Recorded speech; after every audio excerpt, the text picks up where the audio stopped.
like. Okay, no, that is working. Okay, well, I don't know if this text-to-speech bot is working, so let's try it. This is kind of new to me. So let's... I actually didn't test this before. Bot is working, so let's try it. Okay, I'm gonna pause my music so I can actually hear this, and I'm going to type message. It worked! Okay, let's see another message. Nice. Okay, so that's what spam sounds like, and if I do TTS, this is a test message. This is a test message. Okay, okay, so it does the ping, okay, and the... Wait, I wonder if I can do this. TTS, swah, swah, swah. So I swat. Oh man, what was the swah, swah, swah? Rafflecopter, wait. Rafflecopter go... Roflocopter go swa swa swa swa swa.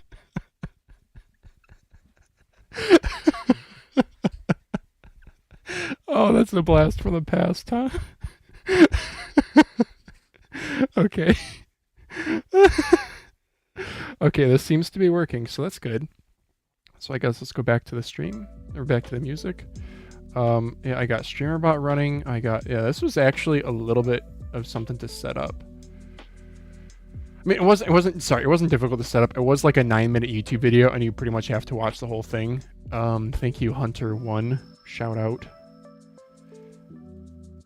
So let's go ahead and go do another Twitter post about I'm going live again. YouTube Studio. Nope. Yeah. Hey, look at that. Man, I went live just as I got home. No way. Hey, Mr. LKL. Right as you got home. It's late for you, huh? You said you were a 7-hour time difference, right? So it's like 10 p.m., 20 p.m. We got a new... I made some upgrades. My guy. So I get a ping sound when you make a message, and you can do the TTS bot. So let me tweet this out. Create passcode. What the fuck, dude? I'm live again. Now with a TTS command. Okay. And then I wonder if if all caps TTS works. Was in Finland for the weekend. That's so crazy that like Europeans just drive to like another country. I guess I can drive to Canada or to Mexico if I'm really ambitious, but that's a long ways away. TTS test. Okay. Yeah, so my dude, Mr. LKL, you should use the TTS if you want me to, if you want. I am really happy with this. Okay, I wonder if I probably have to like run the stupid TTS command. This bot be crashing out. Wait, what? Neon Thunder's sick of my streams. I'm gonna have people on the Discord who stop using the roles because they go live so much. Let's see. I don't need that. I don't need that. We just need the music. There we go. Cool. And yeah, I think we're good. Okay, why don't we get to modding then? All right. Whoops. Boy, that is nice to have the bot though, not have to check chat. It's only when I hear the sound that I have to check chat. Pretty nice, my dude. Pretty nice.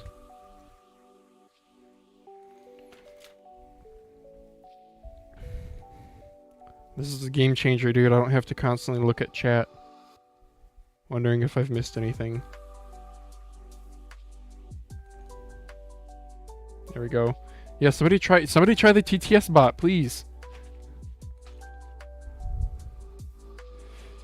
Alright, what are we doing right now? We're gonna start with the SC800. Weirdly, I'm excited to do that just because it's so darn lightweight after the base sanding mod. So let's try it. I'll probably do dot skates on it too. It's got Omron mechanicals on it. These blue Armon mechanicals I actually don't absolutely despise. But I still think we're gonna... Yeah, mostly because these have better tactility than most other Armorons. They do have a little bit of sponginess on the pre-travel. The post-travel is a nice spongy amount where it's gonna rebound quickly. And we'll feel pretty good. But let's do Armon Opticals, because why not? I forget if this is the one that I got from Daz. I don't know. I've actually owned a couple SC800s. I think I had one and I sold it. And then I think... Wait a second. Maybe this was Daz's. Daz just like gave me his. I don't know if he wants it back. I think I asked him the last time we met up. I don't know. I should ask him. Because now this has been modded by me. But he was so unimpressed with it.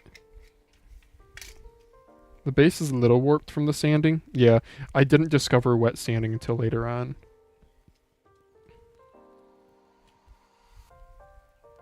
Look at that. They even trimmed the friggin... Oh my gosh, that's crazy. Yeah, they even trimmed the connections on the bottom. Rafflecopter goes swa, swa, swa, swa, swa. Oh, the sensor lens popped out. Yeah, there's the smaller sensor lens. Coolio.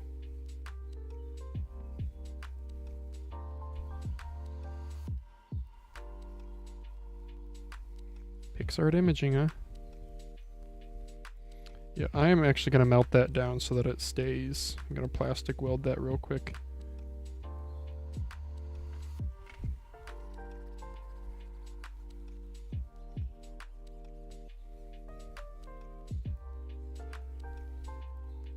Easy peasy. Look at that. I swear if I put that backwards. No. Okay. Yeah, that's something nice about 3395s and such, is they have their own light source internally. Beacon MCU on this guy. Cheap, used to be a pretty cheap mouse. Yeah, the PCB is actually pretty compact. Bro, somebody do the TTS bot, please. Please. I mean, I've done the test, so I guess I don't need to. At this point, it's just for my own entertainment. Just say TTS. Oh, you know what? I gotta not give you guys ideas. There's probably things I need to do with... Wait a second, I'm doing this wrong. There's probably things I need to do with this text-to-speech bot. Like... filtering profanity, maybe adding a cooldown, because I don't know what happens if like two really long messages go back to back. The way it's programmed, I'm pretty sure it's just going to read the whole thing's overlapping. I also might have to adjust volume levels at some point. Still need to get the G23 V2 before 11.11 sale ends. Yeah, dude. I posted in... So I could also add who says the message too, because that was from Mr. LKL. But maybe I could add that real quick.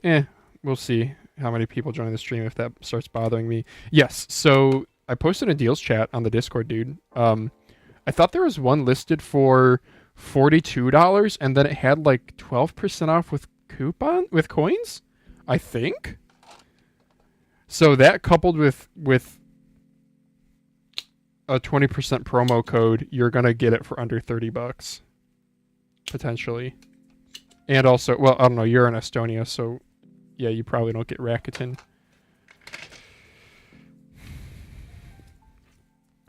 I went live earlier today, and I had like, yeah, I hadn't seen Mr. LKL, hasn't been in the past couple live streams.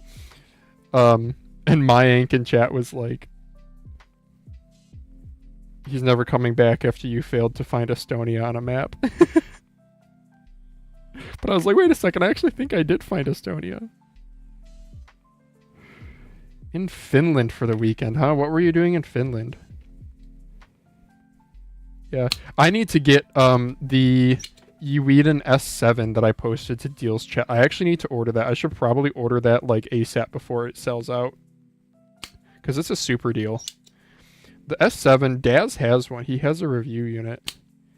And he's like, yeah, it's good, but it's just another GPX clone. He said maybe it has a little bit more taper, hourglassing, kind of like a Viper V3.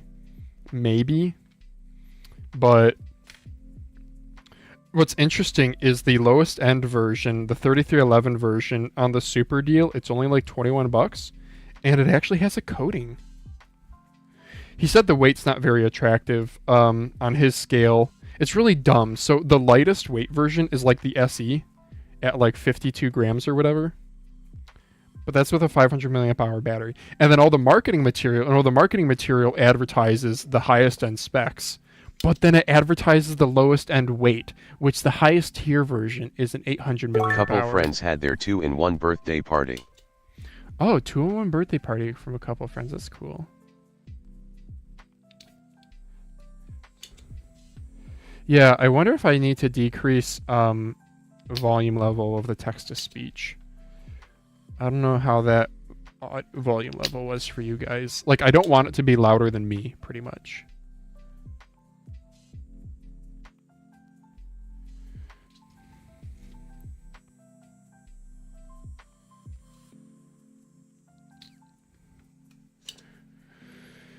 Just cleaning up this PCB here. Yeah, I think we're actually good there. What's interesting is look at the solder joints on this. So on the back side, look at this, Mr. LKL.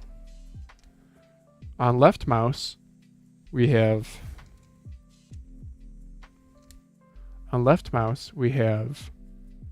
1, 2, 3 solder pads. On right mouse, we only have 1, 2. They're not using the normally closed pin.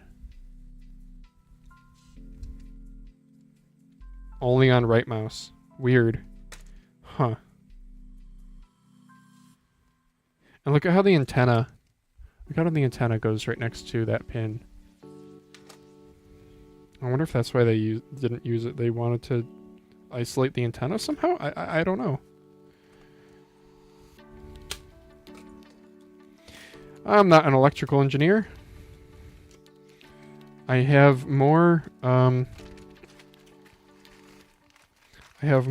opticals on the way, but I need to order even more. The problem is the listing that I normally buy from is not like 50% off with coins right now. And also, I'm low on coins. I only have like $10 worth of coins. And ideally, I would love to just go blow a bunch of money. And I would literally blow another $70 on switches. I'm not even kidding.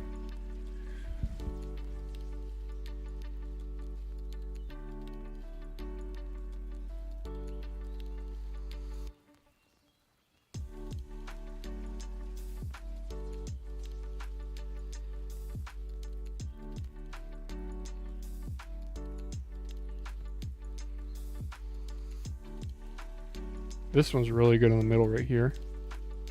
Yeah. Sorry, I'm just testing switches here. We'll do that one. Sure, we'll do these two. I'm like picking not the absolute best out of here because I know this mouse is not one of my favorites. But I also don't want to put totally junk switches in it. All right, back to... I wonder if I should have changed my thumbnail to this on this stream. I wonder if the thumbnail's not very attractive. I don't even know why I keep these transmitters and receivers. I got a problem. I'm pack ratting.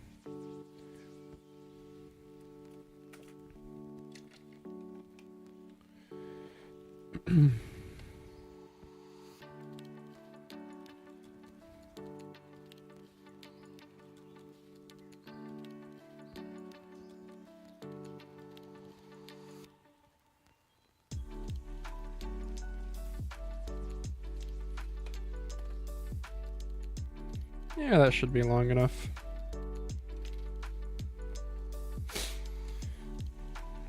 Let's see, do I have any friends who live internationally? Not really, but I mean, I think the thing here in the US is I have a lot of friends who are in other states. I don't know, that's probably just more of a European thing because The US is big. Like, the US is like over 300 million people. Yeah, I'm really not getting a good icicle on that one. Like, the US is like each state, my state's like 10 million people, which is more people than a lot of European countries. It's probably bigger than Estonia, right? Yeah, sure, that should be long enough.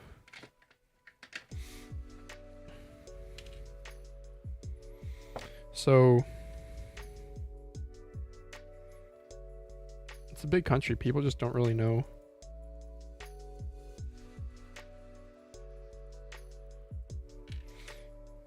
Just people don't really know other people in different countries.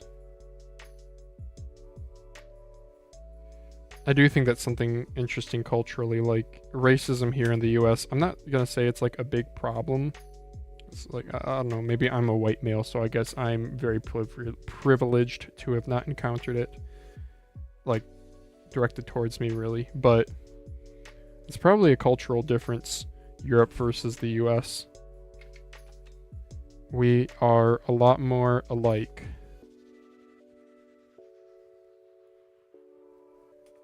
So, maybe it leads, does that mean that, like, US is more closed-minded in some ways? I think so. I don't know. Maybe not, though.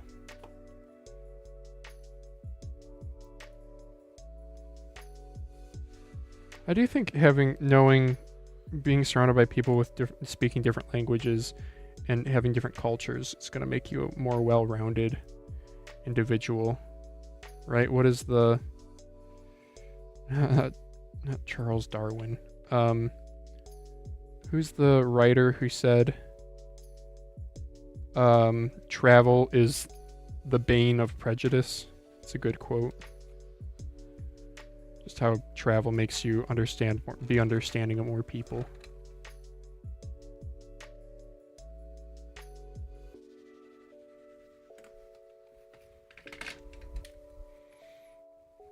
I gotta wedge something in my fan so it always points down. It keeps pointing back up at me. I could tape it. I'll do a quick little tape job. That'll do it. Let's see. How do I want to tape this? Tape it like that, yeah. Gotta cut it in the middle here. Sure, that'll work.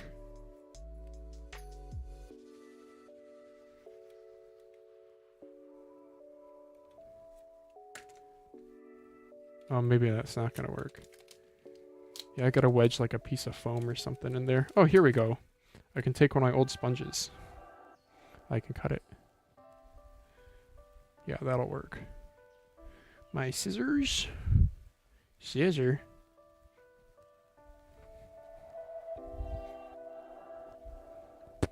I gotta remember that I'm on camera here too. I forget about that sometimes. Yeah, we'll just cut like this here. My dollar store sponges, like 12 of them for $1 or whatever it was.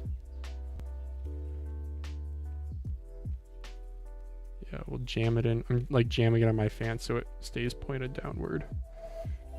Seems to be working. Right there.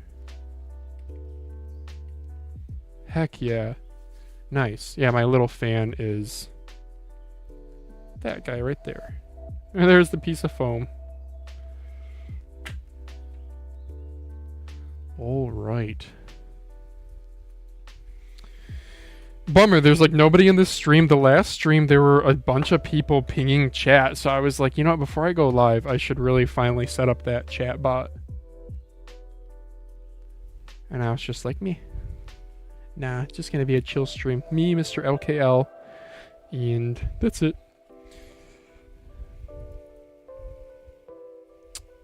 That Armor Optical, I kind of soldered in sideways, but that's okay.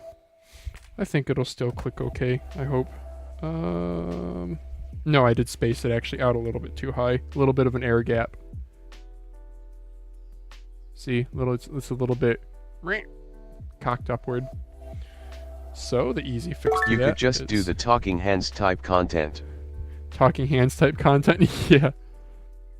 Nah, I like seeing a person, I think livens it up a little bit. No, a good talking hands content guy is this old Tony. You're a technical Mr. LKL, what do you do for work or studying in school or whatever? Because you're a very like technically minded person, I feel.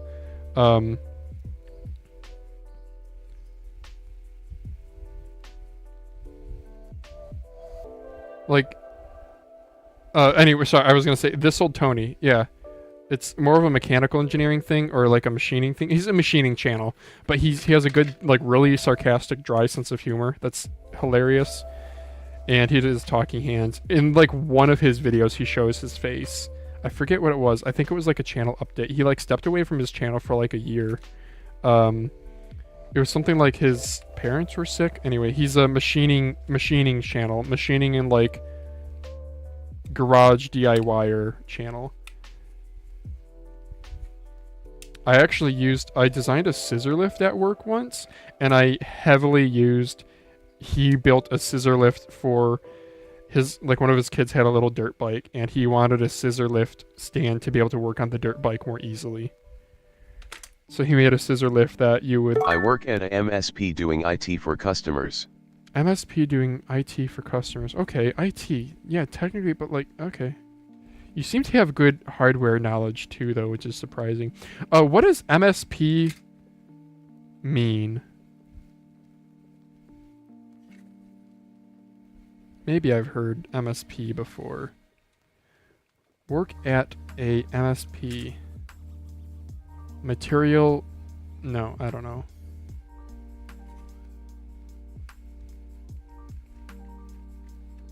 By the way, how is the volume level? Is it like annoyingly loud when a message comes in?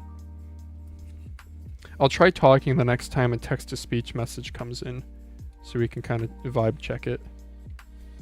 Oh good, I forgot to... So when you base sand these, you sometimes have to cut a new groove because you'll have... Managed service provider. Talking. Okay.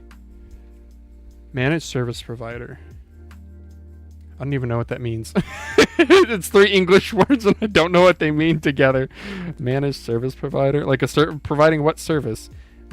Managed service anyway. Yeah, so how is the volume level there? I guess I should be the one to check. Because I can tweak the text-to-speech bot's volume level pretty easily. Oh, we got the sensor ring here. Oh, I had dot skates on this before. Okay. Yeah, it probably makes sense. Should I battery swap this? I could. It would drop it like 3 grams. I could. Yeah, why not? We'll use up a battery. I have a ton. Rap POO. Rap poo poo. It said POO. Oh no. Hey Wagyu. We got Wagyu in the chat with text-to-speech bot now. This might be bad.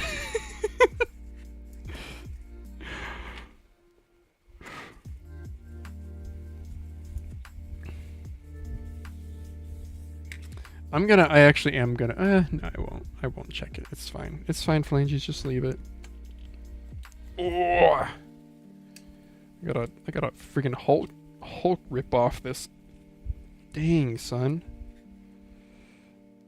Let's try twisting it. That's a good trick. The old battery twist. Oh, dude, this is an MMA fight. That is some impressive adhesive right there, my guys. Look at that. Damn, son. Damn, son, where'd you find that? Rapoopoo. Making half-decent products now. That was the redemption arc I wouldn't have guessed. Remember, their original TDS stuff. volume seems good. MSP is essentially an IT department for hire type business. Oh, okay. Okay, gotcha. Like hire type business, like recruiting. I have a handful of friends who are. Yeah, actually, out of my like 10-person friend group from college, 3 of them are in like recruiting type roles, HR recruiting type roles.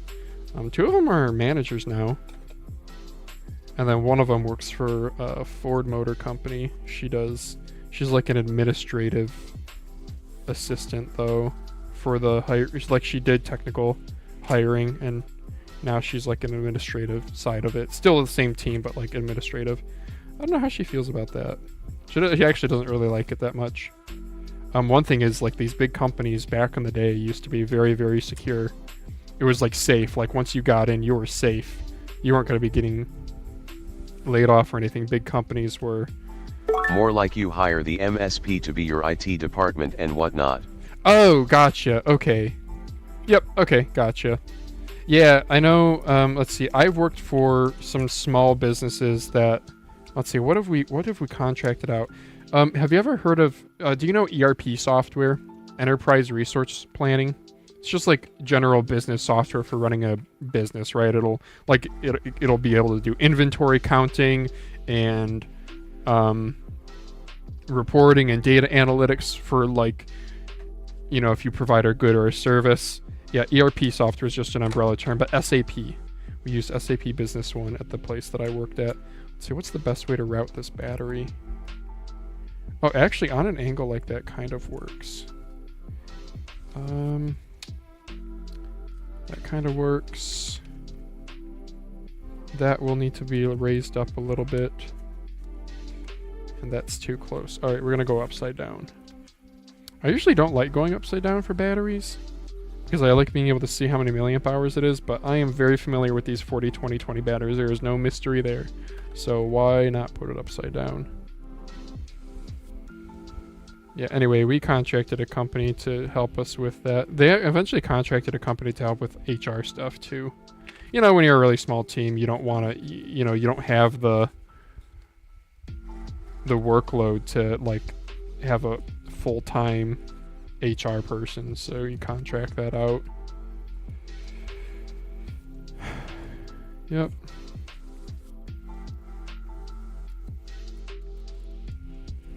Alright, I think that's looking pretty good.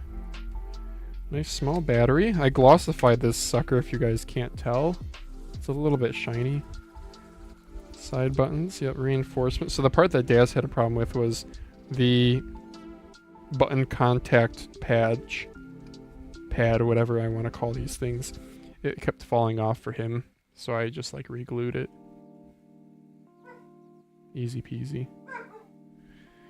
Oh, doggy woke up to the sound of a car door slamming outside. Yeah, I apologize. Like, I also realized with how infrequent messages are here, like, we wouldn't even need the text-to-speech bot, or command, sorry. I could just have it read every single message, but I kind of fear that it'll get abused. In the last stream, we had quite a few people. We had a new guy come into the stream who had broken his GPX Superlight 1. The switches no longer worked because, get this, his scroll wheel was noisy when he would scroll, so he sprayed it with WD-40, and after some months later, the switches stopped working. Lol. He gummed it up. Oh gosh, which screws go where? These are different screws, my dude. What was I thinking, phalanges? You ready to growl at someone, Nova? Hey girl. You got a bath yesterday, so you're all nice and refreshed? Okay, that doesn't seem like the right screw. Okay, that seems like the right screw down there. That's weird that the different holes are different screw sizes. I feel bad. I told MyInk that... Coming back to Talking Hands. My favorite Talking Hands channel is Big Clive Live. He does teardowns and reverse engineering of cheap and or dangerous Chinese electronics. Oh, that's cool. Huh.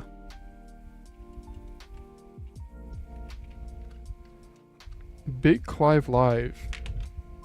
So I need to speed up this text-to-speech bot.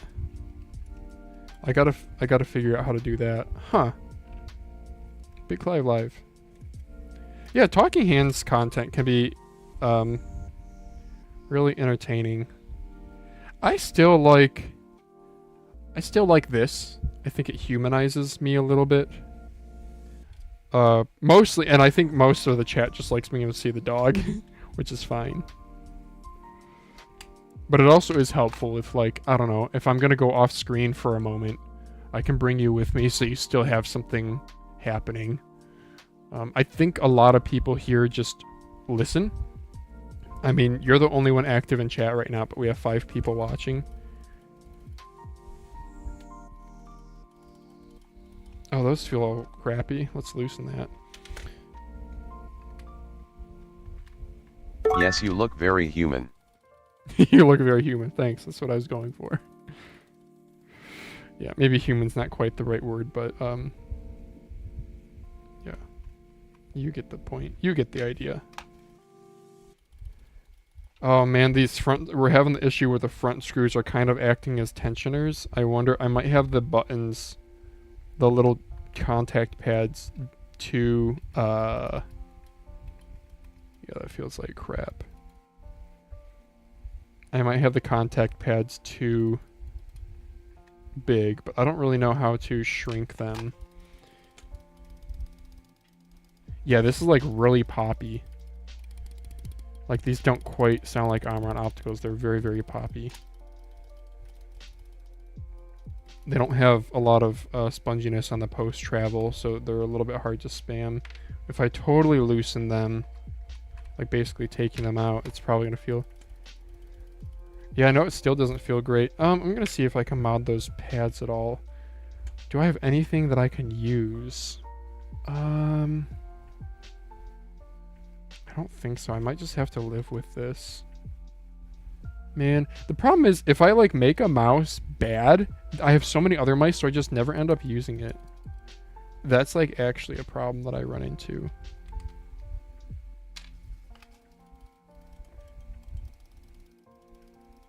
Yeah, no, I'll leave it. Very lightweight mouse though. Very lightweight mouse. Like I'm gonna say probably without skates, this is probably like 30. My guess is 37. 37.62 is my guess.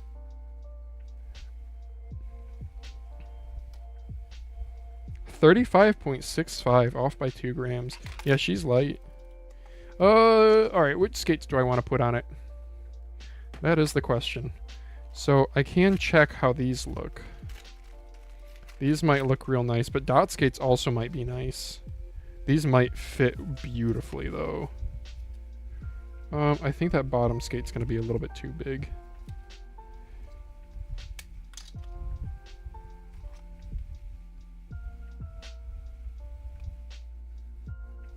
I gotta check the camera every now and then that I'm not zoomed way the heck in. Okay, these skates are too big. I'm gonna do the old dot spam method. Keep this mouse super duper lightweight also. I do have donuts I could use too, but the donuts are kind of pricey, at least compared to dots. So I'll go with dots. I had a pack. Here's the dots. We'll do red dots. Hello, Seawash. Hello to you too. Man, I tell you, getting the ping notification, that was something that... So I'm using 2 things called StreamerBot and SpeakerBot. So SpeakerBot basically just... You need both, because StreamerBot is the thing that actually can take action. It's something that actually connects to my YouTube account, like it integrates to my YouTube account. And can do a bunch of actions by basically reading chat on my videos and such. SpeakerBot is literally just a text-to-speech bot. So like you can use SpeakerBot for things that aren't streaming related. But what SpeakerBot is doing for me is each time... how do I have it set up? Let's see, WebSocket. So they communicate to each other via some server. Alright, go get them, Nova. They communicate to each other via some server, which I don't really understand, but whatever. And SpeakerBot, so SpeakerBot reads chat, and I'm sorry, so Streamer bot reads chat. Speaker bot plays the message to my Windows audio. So even if I wasn't live streaming, I could like hear messages. What do we do? We're thinking. Yeah, I don't know. I remember somebody getting roasted for having on Mouse Review months ago for using more than 4 dots. And I'm just over here like, yeah, I mean, more dots is fine. If you use cloth pads, use more dots. I think that'll be my arrangement. I'm not in love with it, but whatever.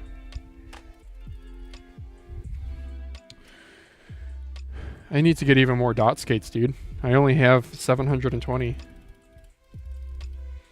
Sea-Wash, have I seen you around in chat before? I remember using max amount applicable. Max amount applicable? So just cover the whole thing. I'll start doing smiley faces and stuff on here. Ay, ay, ay. Okay, let me check. Let me check that this is actually working. I don't know if that battery's even charged. Battery might not be charged. Sorry, that Windows sound with me. You're all going to hear another couple Windows sound. I apologize. This is me plugging, unplugging stuff. Cool. This one's working. Yeah, I don't know why I have multiple SC800 dongles, but I do. Okay, on to the next mouse.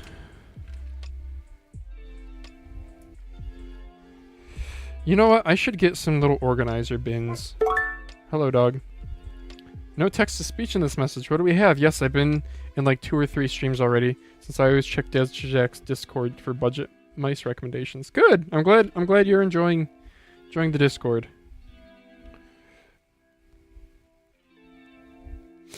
You got any questions? AliExpress 1111 sale is still going on. Are you signed up for deals? Do you monitor the deals chat then?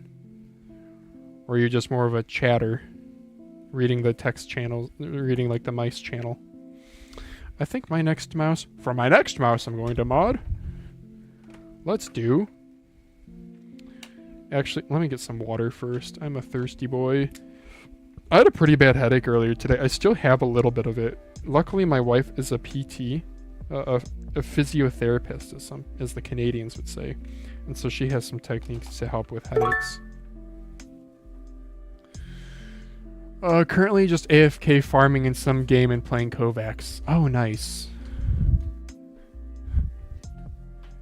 Yeah, sorry, I'm in the other room. I'm going to refill my water bottle. Yeah, I get the impression that a lot of people listen to Mousecast and my streams while aim training, which I am super cool with. Earlier today, I streamed and my ink in chat said he was cleaning his room.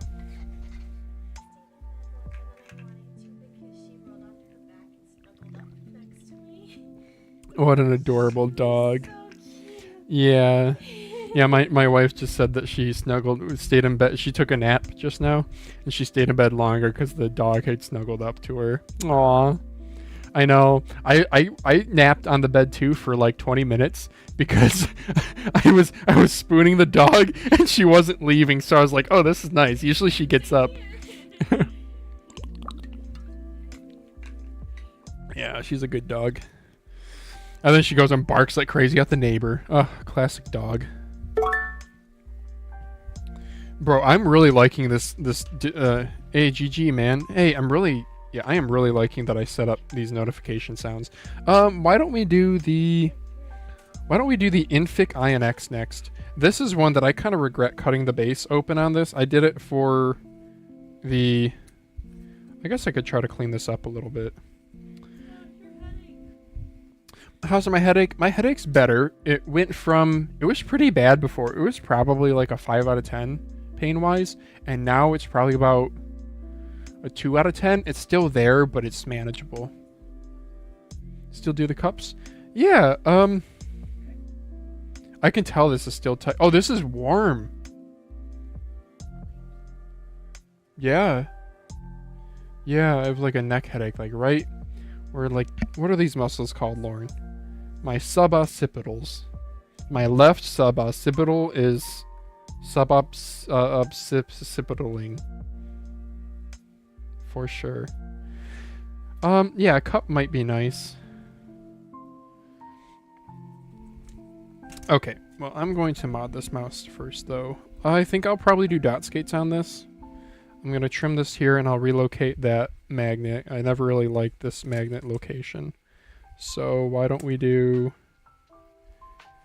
And I don't think I'll be reusing these skates. These skates are just, they're fine. They're kind of thin, and they're kind of slow. And I do like faster skates. Yeah, it's wild, like... May I ask what initiated your love for modding mice? May I ask... Was it a game? What a great question. So I have actually talked about this on Mousecast before, but there's no problem in repeating myself. It's something that I've learned from streaming. So, my love for mice...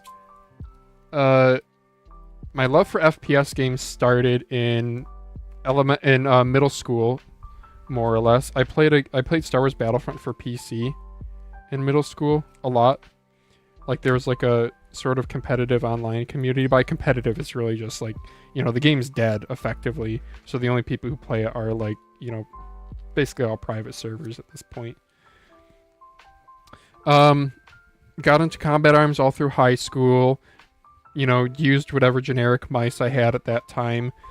The big change was Star Wars Battlefront 2015 was like the big game that I got into. And that's where this YouTube channel really grew in subscribers. I probably have like 1,500 subscribers. I have more subscribers from Star Wars Battlefront stuff than Mousecast stuff.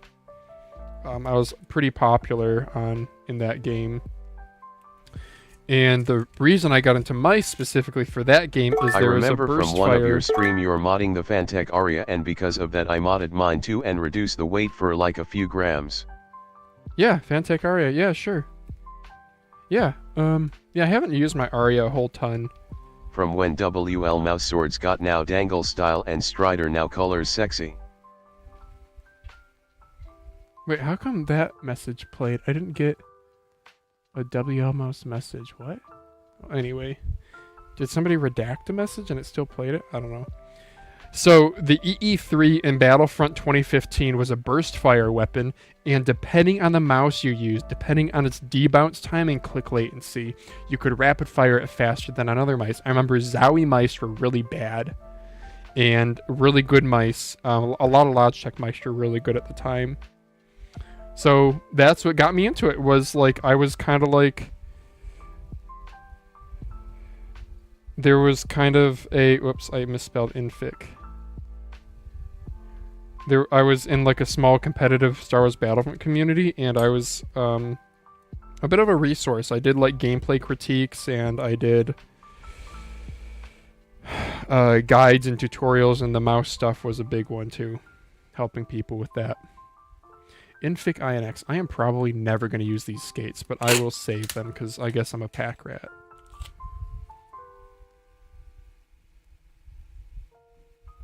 So that is what got me into modding mice. It's the Top Chat vs Live Chat filter on YouTube. Top Chat versus Live Chat filter on YouTube. What the heck's Top Chat? Is my webcam getting all slow? Oh no, that was just me literally being slow. Wait a second. I don't know what Top Chat even means, brother. I don't know what Top Chat even means. Top Chat versus Live Chat. All messages, some messages such as potential spam may not be visible. Oh, okay, there we go. Oh, okay, thank you, Mr. LKL. I didn't know there was a toggle for that. Why did MeSweetX's chat get, like, censored by YouTube? What the heck?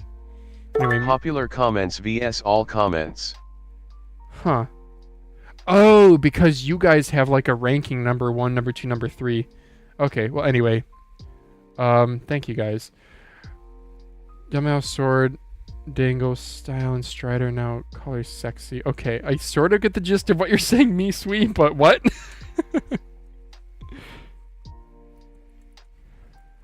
Okay, and I think I might need to fulcrum mod the INX. The INX was a little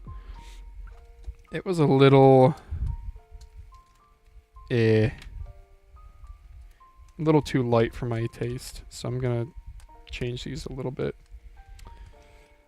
I don't know why your comment got censored. Like, why does either YouTube thinks you're a bot, or I'm guessing it's just because you're not a top commenter or top.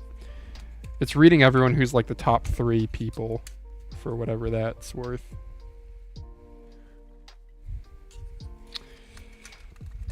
Lauren's excited because we're gonna watch Sports Ball today, right, Lauren? Yeah, she's excited. We're gonna watch Sports Ball on the TV. So I'm currently testing a glass pad. Do you know any skates good for these type of pads? Do I know any skates good for these types of pads? Personally, I don't really use glass pads. But you'll generally want a harder skate. I know.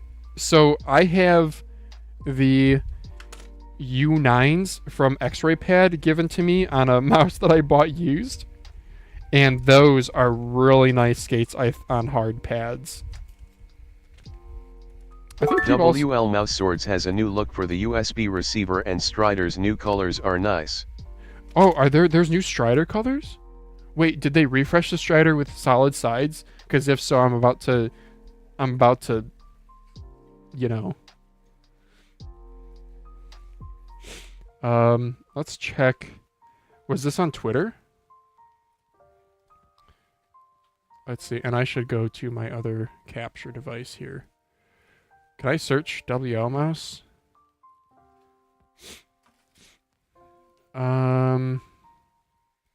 Or is this on their like official website? WL Mouse.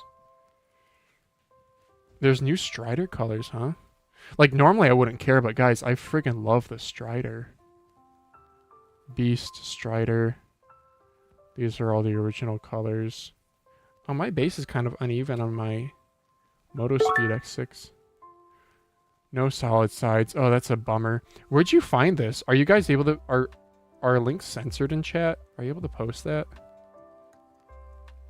Brother, I really would love to see WMS Strider new colors. Was this posted to new Strider? Custom Season 2, one more model, limited edition. Wait, what? I want a solid side Strider, dude. I don't know why. I downvoted this, lol. Yeah, by the way, you are on camera. No, I mean, you you run away. Yeah, it's this one. That's my Nova Cam. I was trying to show her that this Yeah, you can. Yeah, hi Nova. Hi pup. Oh, she feels so much better. She's not all greasy. Okay, well, I don't know where the new Strider is. I'm gonna let you guys. By the way, I stacked up some stuff on the staircase so you go to the basement. Okay.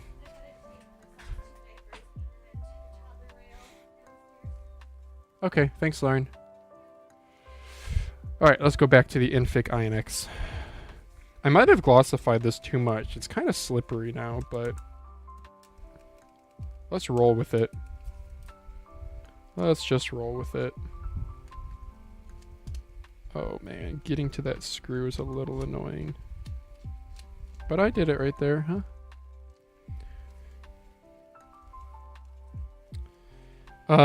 Yeah, I wonder, I do think I want to slow down the text-to-speech bot. Okay, something actually nice about a feature that's actually nice on the headset I'm using. When I go down to lowest volume or to max volume, it plays a little beep sound. Underrated feature.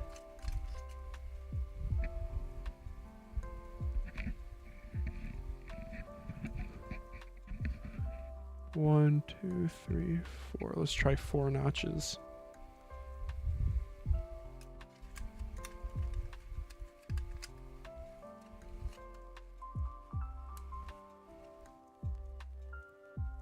She's playing with her toy. That's cute.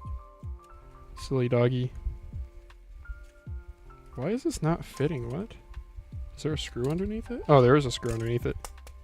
The flower type I are nice black with white. I'm afraid to put a link on YouTube chat. Oh, you can post it to the Discord too. Wait, why are you afraid to put a link on YouTube chat? Is YouTube gonna like ban you?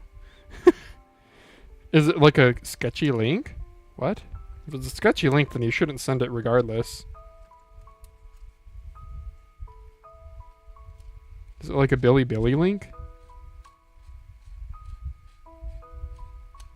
What's your headset? Razer Black Shark V2X? It's a Black Shark V3 Pro Hyperspeed. It's the newest. It came out in like August. This is actually a Vine review sample.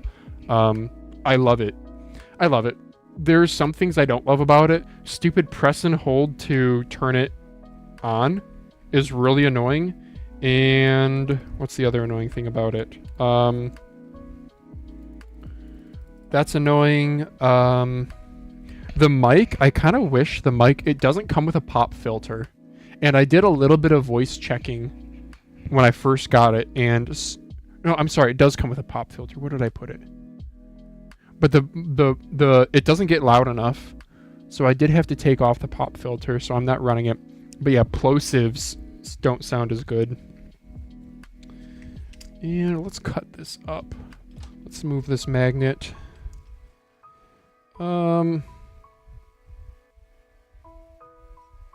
Yeah, I'll cut like that, sure. Is that your main headset? Or do you use IEMs too? Nope, this is my main headset. I don't use IEMs. I don't really understand IEMs. Like, why are IEMs and, like, gaming, like, high-end mice and stuff, why does that market segment overlap? My understanding is IEMs aren't as good. Like, a $100 pair of open-back headphones will have a much better sound stage than a $100 pair of IEMs, right? I don't know if I'm missing something.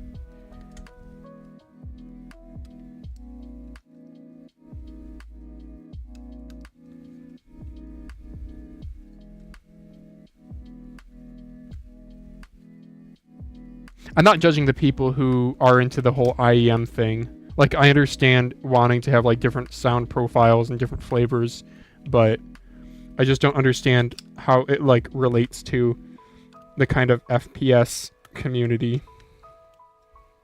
The hold to turn on/off is a trade-off for having a play/pause function on the same button. Slider type power button headsets most of the time don't have play/pause on the headset. Gotcha, yeah.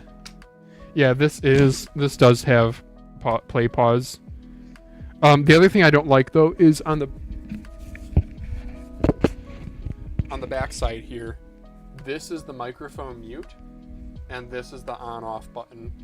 So if I just tap this is gonna play pause the music, and then this is my microphone mute.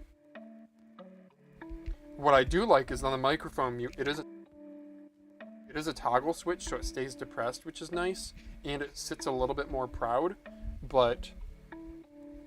and it does play a sound when I mute it too. But the best microphone mute ever is the swing arm style. So I used a Sennheiser headset before, and it was a swing arm mic, and it would click when you would swing it up, and that would mute it, and that was by far the best. That cutout's a little ugly, but that's fine. We're just gonna live with it. So where do I want to put the magnet? I think I will put the magnet... If I put the magnet in the middle there, is that going to be strong enough? Where did I put? Here it is. Let's see if I can pop this magnet off. If I go right there, will that be strong enough to hold the dongle? Probably. Yeah, we'll go for that. Sure, why not? Get the old super glue out. Maybe because of the price? I don't know. For me, because IEMs are cheaper and I'm still not ready to invest on a premium IEMs. Yeah, but I don't understand. What I don't understand, it's the people who are into gaming mice. Well, okay, maybe I just answered my own question. So the people who are into, like, high-end gaming mice, it's about finding this, like, end-game shape and performing your best, blah, blah, blah. And IEMs are not that. right? IAMs are not that. If you want the best soundstage experience for hearing footsteps in Counter-Strike, you want generally an open back, decently high tier headphone, not IEMs. So it's like counterproductive. But then I think where I answered my own question, it's also the people who are into like mice and keyboards kind of like the idea of trying out different peripherals, and maybe that's where the overlap is. Like, I'm not trying to insult anyone. I simply am saying, like, it objectively doesn't make a ton of sense to use IEMs for high-level play unless I'm totally missing something here. Like, unless maybe you're playing at LAN events, maybe that's it. It's the whole aesthetic of, like, playing at LAN events and having something portable. Though I imagine at LAN events you want, like, noise canceling because of a crowd and background noise and whatever. God, I would love to go play at a LAN. That'd be so much fun. That would be such a blast. An absolute blast. Have any of you guys ever played at a LAN? Like, I've done LAN things with friends before, but never anything competitive. But I think a competitive LAN event would be so incredibly fun. Sorry, I should be doing Best this on headphones camera. for pinpoint footsteps are Beyerdynamic MMX 330 Pro, open back. Comes with a very smooth mic for comms as well. Interesting. So What game would you like to play on Orlando? Okay, so it does queue. The server does queue messages. Beyerdynamic MM330 Pro open back. Yeah, I actually saw those on they Vine double once. up on I never tried them. headphones. IEMs and then over-ears on top. Yeah, okay. I also know what you mean, Mr. LKL. I don't know why. What game would I play? I would love, like, back in the day when I was playing Star Wars Battlefront, we were a really tight-knit community of maybe, our Discord was, I think, around 400 people. And of that, maybe, like, a quarter of them were really active. So we had, I don't know, probably between, like, 80 and 100 active players who were playing, like, every week. And it was incredibly fun. And we were all buddy buds with each other. We set up so many things. Like, we set up... Oh, look at how nicely that fits. We set up, like, so many... we even set up, like, an ELO system to try to make, picking teams more even. Man, we had a lot of fun. That would have been my choice.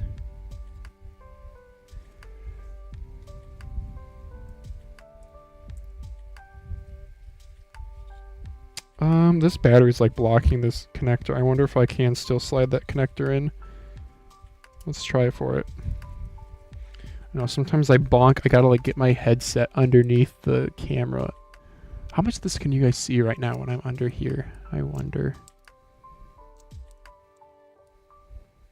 Oh, come on, baby. Oh yeah, you can see me, but I'm not totally blocking it, so that's good. I need my tweezers to push this in. Okay, I think we're pushed in there. Yeah, that cable though, that half is... of the mouse and half of our head. Yeah. No, I know, I'm also monitoring the stream. It's just on a stream delay. That's fine. That's what you guys gotta live with when I'm, Okay, so right now this ribbon cable is like getting in the way. Like, is that actually protruding through just about? So I'm just gonna try giving it a twist. And that worked. Now the ribbon cable's like tucked way up. Perfect. Give it a little twist and it went just like this. Okay. So I actually...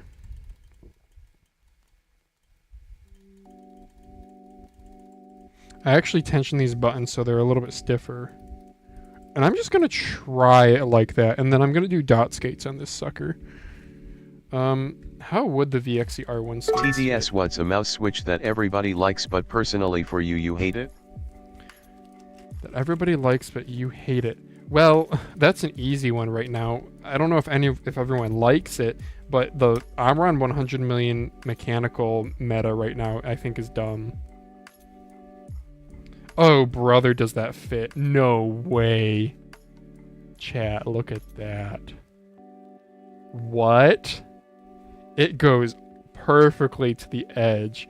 Oh, it feels criminal not to use that. Okay, what about the rear skate? If the rear skate fits, then I guess I'll do this over dots, but I kind of want to do dots because I kind of want access to the screw hole still.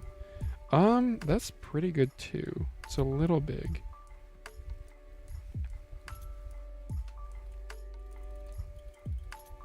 Yeah, I guess I will run this actually. Sure, why not? Yeah. I got a ton of these skates. I got 20 of them. And I can always get more. Yeah. These skates are nice and thick. They need a little bit of a break-in. They don't have super obvious skiving, but you can sort of see it. You grunting dog, you're so funny. Yeah, so I'm running 100 million. Mechanicals seem to be the meta, though I don't know if What that's mouse the is meta. that? It looks nice. This is an Infic INX. Can you focus, please, camera? Oh my goodness. From what mouse is that skate from? VXC R1. So that is my whole. And this is the wrong screw. VXC R1. That is like the whole meta that I do now. It's not. It is. I bought You 20 need of open them. shop in Discord for moded mouse, us and EUGG. Yeah. Yeah, no, I wouldn't be opposed to like opening a shop and having recommended. I really do need to do that. The thing is, I think like you live stream viewers, well, maybe. Okay, I was gonna say I feel like the live stream viewers, you guys are definitely not wrong, but there's only like, you know, a dozen of you who are active and stuff and would buy it. So I'd rather just tell you my recommendation and maybe even link it to you in the Discord or something. But maybe you're not wrong. Maybe I should do. Maybe should do something more. All right, I need to check that this INX is actually working before I put the skates on. Yeah, so something about having more tents. Oh man, the side buttons are nice on this. They're nice and glossy. They protrude a bit. They're a little bit far back. I wish they were farther forward. So the one thing I do wish is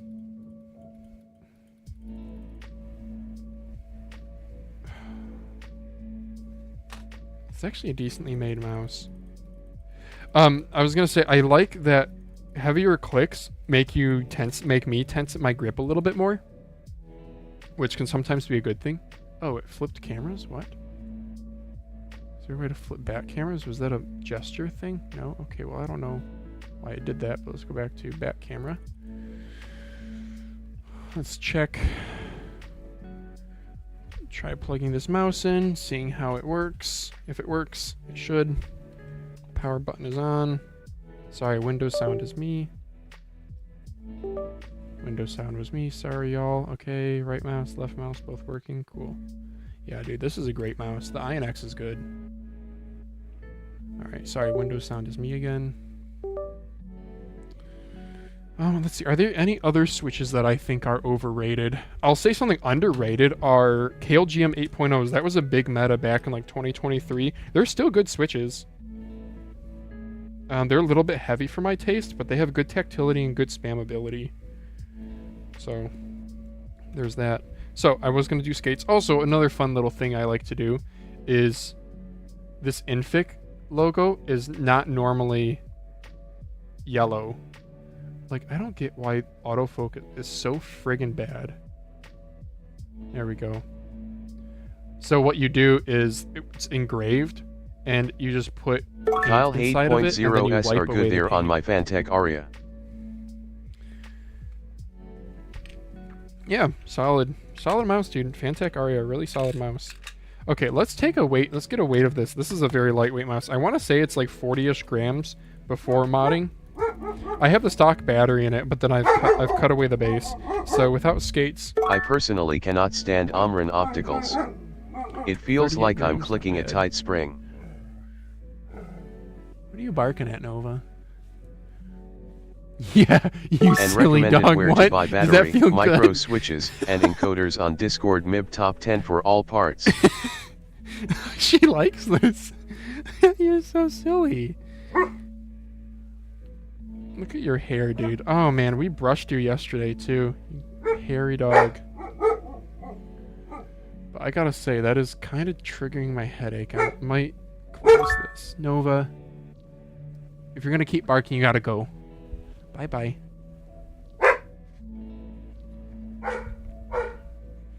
Okay. Where was I? Oh yeah, these headphones also have active noise canceling.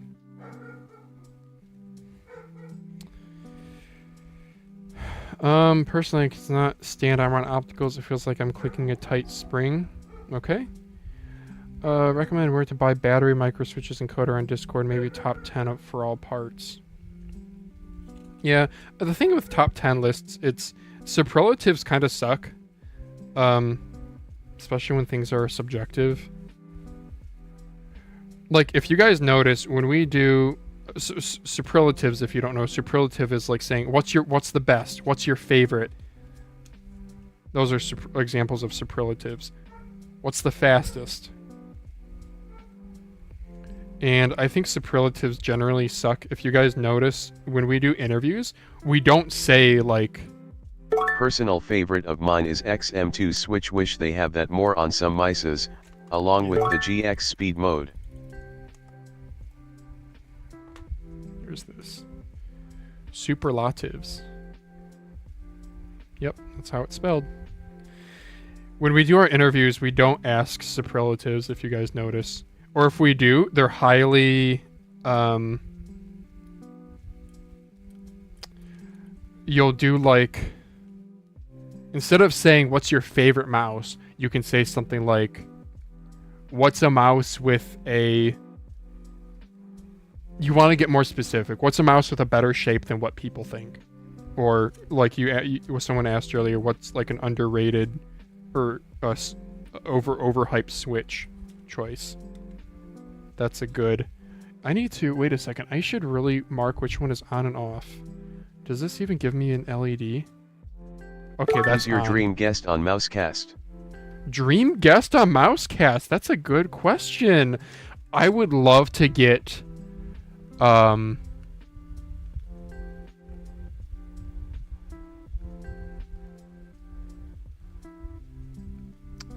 Boardsies comes to mind because he's just such a big deal, because he's the biggest mouse YouTuber. Though I think it would be a little bit tough. No, I mean links on Ali top 10, not part he rating. Potentially would be kind of difficult to do long form content with. I don't know. He's so fast talking and succinct with his opinions. I don't know if he would make for a good guest, or that might make him a very good guest. He does do live streams, so maybe is a fan of longer form content. Yeah, maybe I need to not discount that. Other dream guests. I would love to get... No, okay, the real answer to this. I would love to get a mouse manufacturer who is willing to really get into the nuts and bolts about it.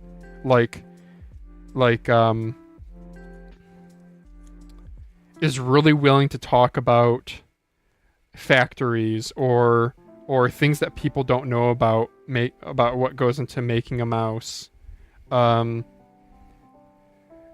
Anytime there's like industry insight, I find that really fascinating. For example, remember when Pulsar with the X2F, they said how they sent, what was it, like 500 units or whatever to the US and they only got like 140 reviews. I forget what the exact number was, but there was like a vast majority of people simply didn't receive the free product and provided no feedback.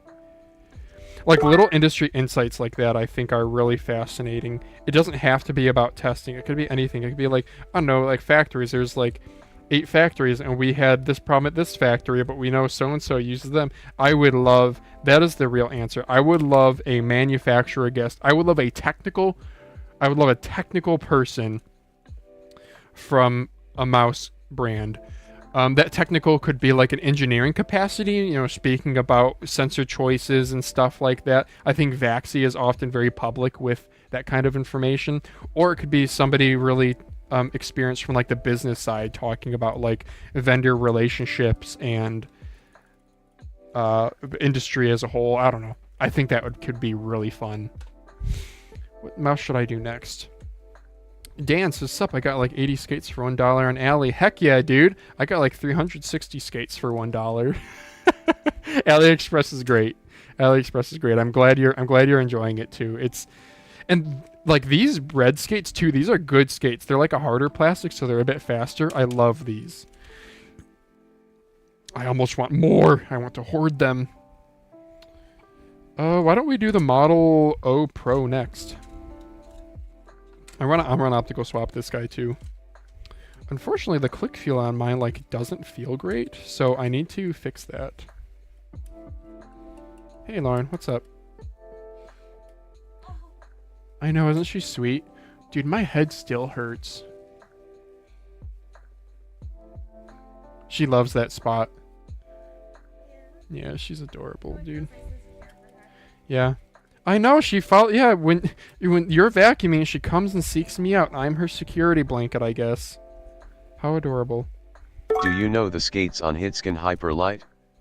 Which aftermarket skates are most similar to them?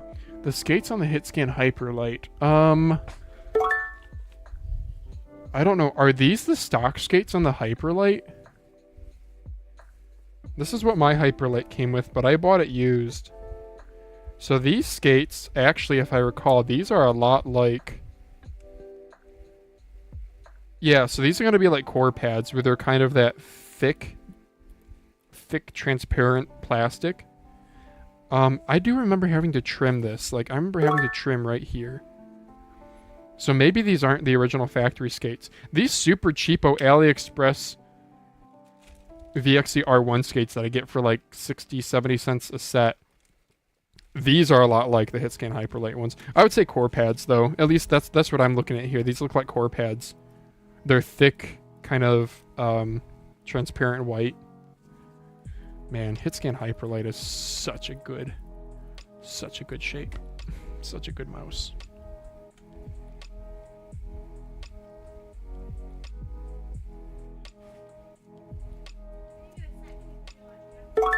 Yeah, I can do that, Lauren. Where did my... Here we go. Another thing that... Okay, maybe this is a weird take. So check this out, guys. So I kind of have my own donut skates. With these VXC R1 skates, if I don't use the center skate ring, that means I can use that as effectively a giant donut later on, right? So that's what I plan on doing. I'm going to put them in a little baggie here to keep them. Yeah. All right, let's do Model O Pro. 3370 sensor in this, by the way, but still the totally competent sensor. Ultra Glide mouse skates on Ali are the best. Sure. Am I the only one who hates putting skates around the center? It feels unnecessary.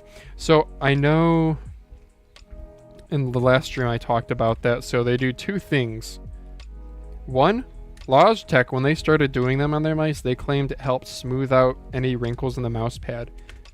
And two, it helps keep Pizogl talked about this, according to someone, it keeps the sensor at a consistent distance from the mouse pad. So if you're pressing down, then that ring will also press down.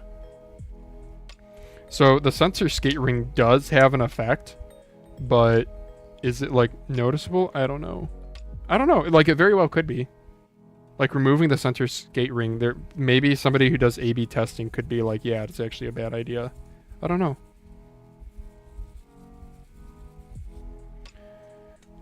All right, let's turn the old soldering iron back on. I don't know if I soldered these. Yeah, I did. That's right, because the default... Yes. Normally, this mouse comes with the Kailh GM 8.0's Glorious Edition customized with the yellow dot. And I should probably mark this dongle too. This is Model O Pro yellow. Can I do like a little yellow? Do I have yellow paint? Really wish I had yellow nail polish, but I do have yellow paint. So we're gonna do some yellow paint on it. Look at that color match. It's actually not bad.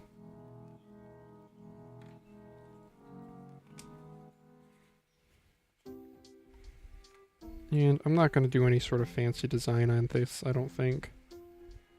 I think I'll just, it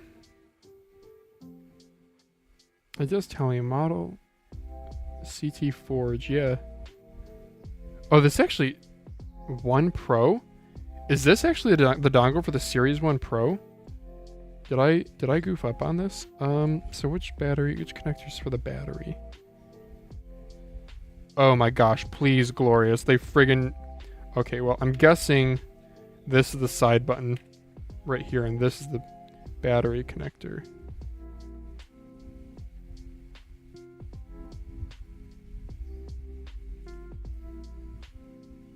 I'm guessing. Because this has a plus next to it. Let's try it. Alright, I'm gonna go over to my computer and check. Let's see, any other Mousecast guests? Yeah, really just another brand. I mean, so many of the guests that we've had so far have been stellar also.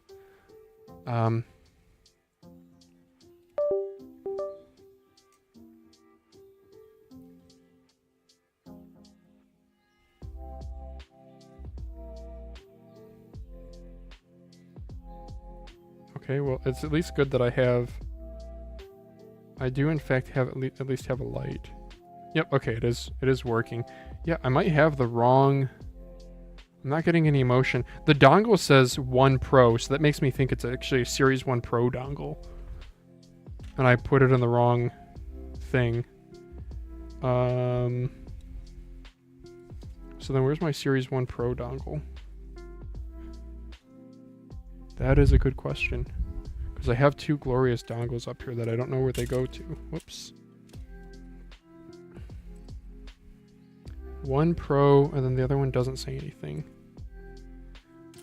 That is a good question. Let's try this other Series 1 Pro dongle. It's another Windows sound. Sorry, that's me. And grab this PCB back.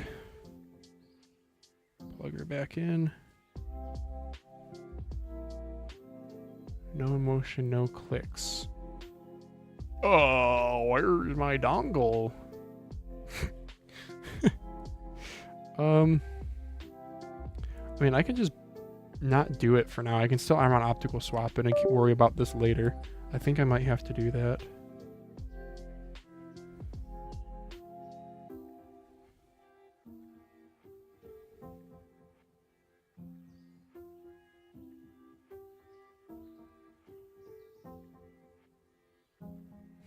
Oh, yeah, my brother-in-law recently lost his job.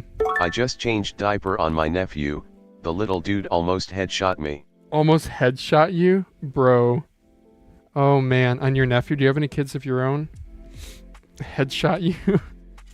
Oh man. My wife and I are expecting our son, our first kid, in January, and I'm not gonna lie, I'm a little bit nervous about the whole baby, like, not like diapers and poop and whatever. I don't care. What I care about is, like, I'm scared I'm gonna lose Mousecast. I'm scared I'm gonna lose these live streams. I'm scared of kind of losing what I love, you know? That's the part I'm not looking forward to. And I don't know, maybe you just have to suck it up and realize that, like, that's like part of being a parent, but Holy cow, man. on Ali Attack Shark R2AR selling for 48 euros. Is it good? Tech R2 for 48 euro. Yeah, I think that's a decent price. I don't know the exact euro conversion, but an R2 for $50, it's like a solid deal. It's not like, oh my gosh, I'm gonna pick up another one, but that definitely is. That's like basically used market price. So it's a good price, I guess is what I'm saying. Maybe, does the Model O Pro, oh, that's a Leobog dongle. Wait a second, why do I have a Leobog dongle up here? Do I have a wrong dongle in here? Nope, okay, my Leobog dongle's here. All right.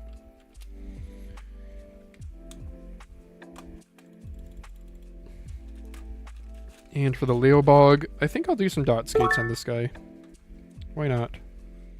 I forgot about this mouse, so I should quickly put some dot skates on it. Sorry, this is like a total ADHD stream here where I'm bouncing between different mice. What other hobbies do you have aside from collecting mices? What other hobbies? Good question. Mice is definitely the main thing. I don't do that much gaming anymore, sadly. Because like Battlefield 2042, the main game I played, is dead now. Cars. I used to be big into Ultimate Frisbee. I like working on my car.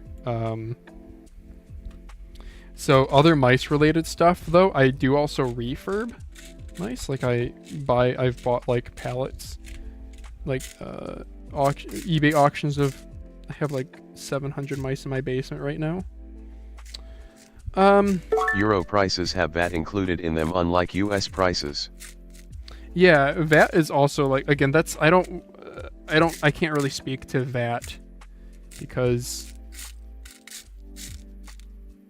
yeah, you're gonna have to determine the value add of like VAT included or not. I can't speak to that.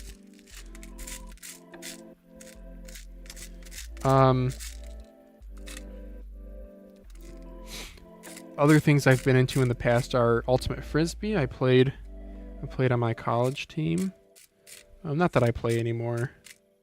I used to really be big into airsoft. I do like a lot of DIY stuff. Like I built a deck. I finished building a deck on my house earlier in the springtime this year.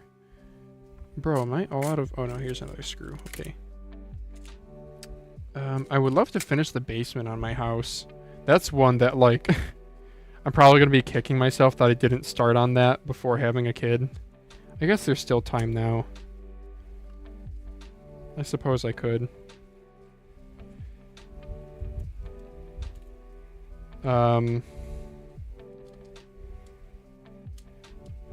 Yeah, I would do more YouTube stuff if I had more time also. Yeah, for sure. Like, one really low-hanging fruit that I would love to do on YouTube is just do more Mousecast clips. You guys have seen over time, I've clipped a few Mousecast things. I would love to clip even more. Let's try dot. Let's try. You expecting a kid in January? Congrats, man. Time goes by fast and they will change. Time to mod the baby. Time to mod the baby. Yeah. Person in chat said, congrats on expecting a child in January. They grow up fast. Time to mod the baby. How are we gonna mod the baby? Like, what's the Elon Musk brain chip thing called again? Neuralink?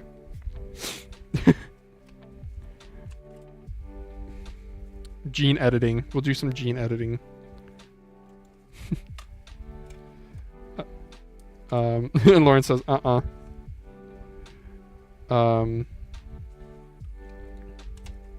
don't know what else. The baby about to be a mouse reviewer too, JK. The baby's about to be a mouse reviewer. Are steroids a mod? Steroids are a mod, right?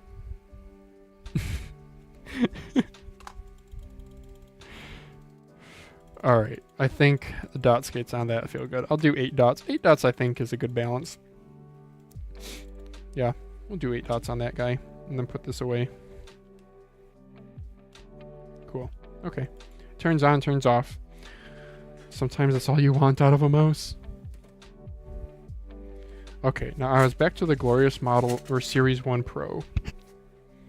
Oh, somebody's dropped off a package. Good thing Nova didn't see. Haha. What a sucker. Oh, I got the camera angled the wrong thing. There we go. Back to me.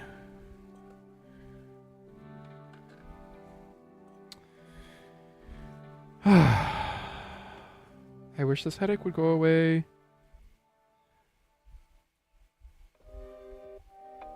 In car auction just now I buy BMW Z4 Roadster E86, inline 6 3.0L petrol engine for €4,000 for winter beater. My wife will kill me, but boys are boys and winter is coming. Wait, me sweet X, what, brother? What? You bought a Z4 E86. I'm not familiar with E86. What would you call it? Like model? I don't know. What are they calling, like chassis codes? Hang on, let's look this up.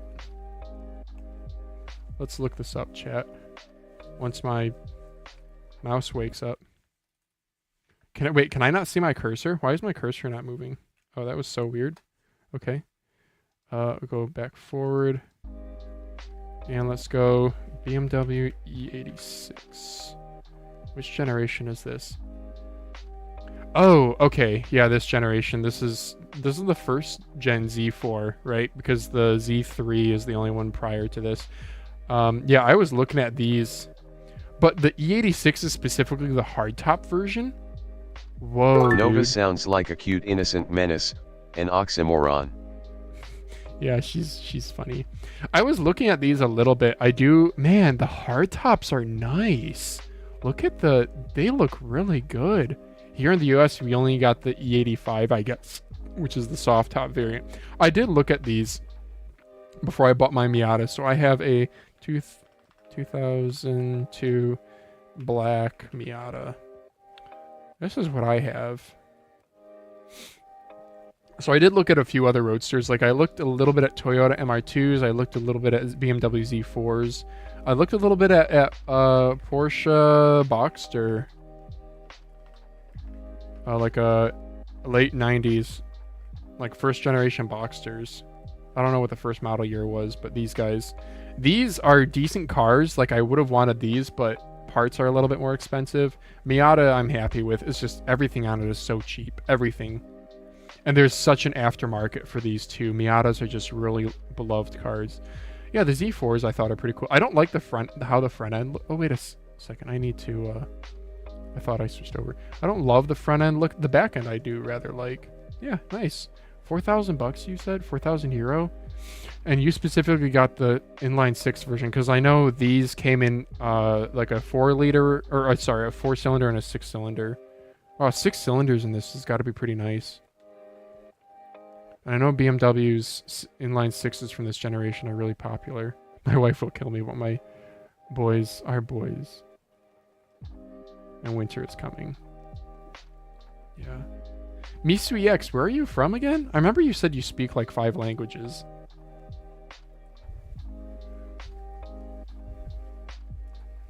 Oh, I need to switch the camera back. My bad.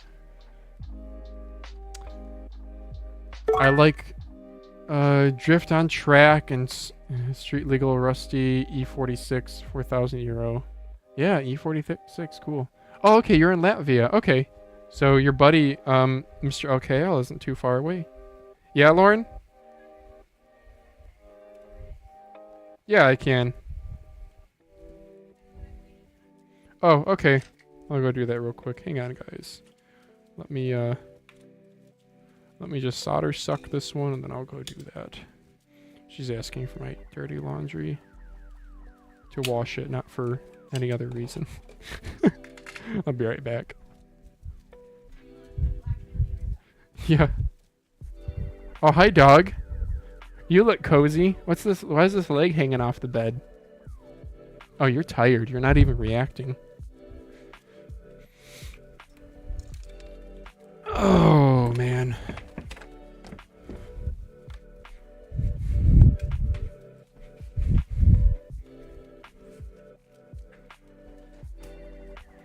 There goes the laundry. That is a silly dog. Did I wake you up or something, pup? You look all disheveled.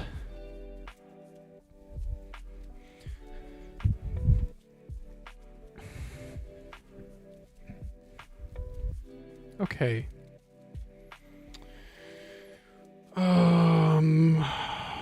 Here's the other switch.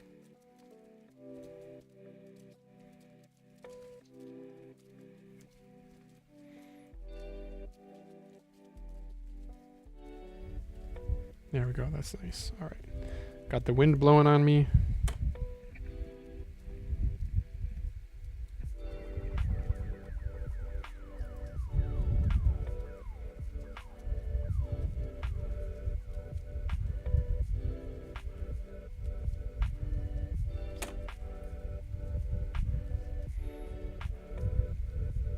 Man, I feel my headache starting to come back. This kind of blows.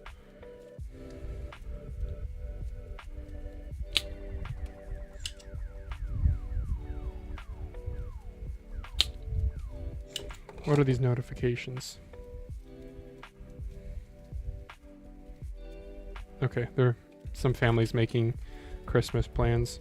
Do you guys celebrate Christmas wherever you guys are at? If so, how do you celebrate? This year we're gonna be celebrating it early just because logistically I think that's what works. But my sister is gonna be hosting it. She lives about 2.5 hours away. How many miles away is it? 200-ish miles? Have you tried the Waziol Ogmi Ultra? No, I have not tried the Wizowl Ultra. I mean, Cloud Ultra. Did you see it's actually a couple grams heavier than the normal Cloud? Like, how?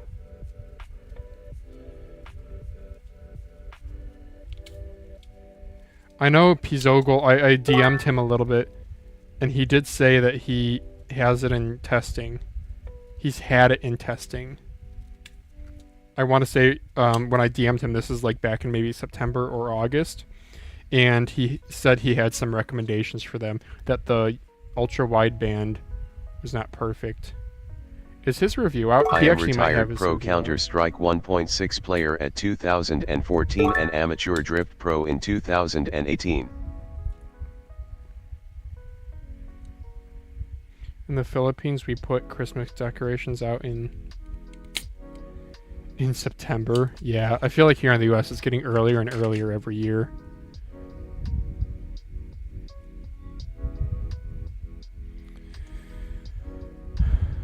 Me, Sweex, I'm a retired pro Counter-Strike 1.6 player in 2024. Did amateur drift pro in 2018. Whoa, what the heck? That's crazy, dude. Wait, did you play at all with, Me, Sweet, did you ever play with Rust Bucket Motorsports confirmed? Did you ever play with House Gaming? Because he was pro, wasn't he, around that same time frame?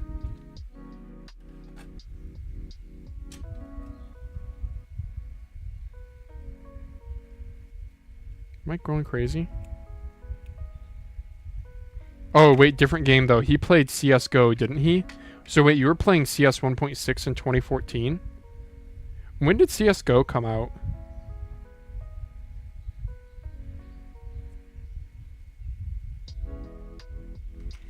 I really need to clean up this solder here. They made a little bit of a mess. Like, CSGO, was that 2010 that came out? Does anyone... There's probably still people playing CS 1.6, right? I would bet. It's one of those games, you know? One of those games. 2012 is when it came out? Oh, okay, that's later than I thought.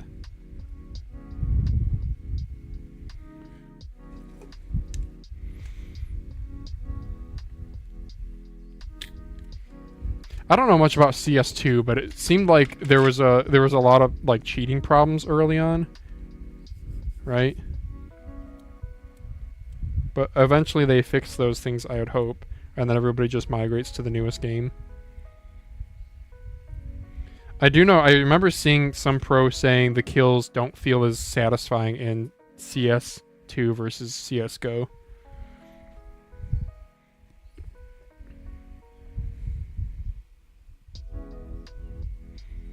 And I could have sworn somebody even did a video showing there being like a delay or something to each kill. They literally don't fix shit. They rather release skins. Oh, that's a shame. That's a real shame. I don't know. CS and Valorant just aren't my type of game. I like how there's so much community behind the games, though. Like, I follow on Twitter Trade It, which they post, like, Counter-Strike memes, even though I've, like, only played the game for maybe 20 hours.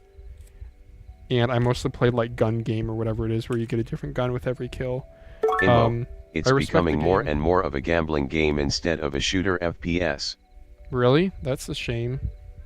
Yeah, I know just gambling in general has really taken a rise, right? Do you guys get spammed with here in the US? Like sports betting was recently. Was it ever illegal, or is it just more popular now? I don't know. There's so many sports betting ads all over the place.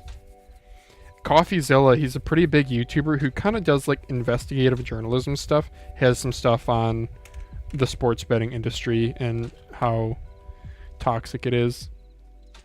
He had a thing on CS skin gambling too, and how it like without the quiet part Didn't they that people crash the don't want night to market admit. recently?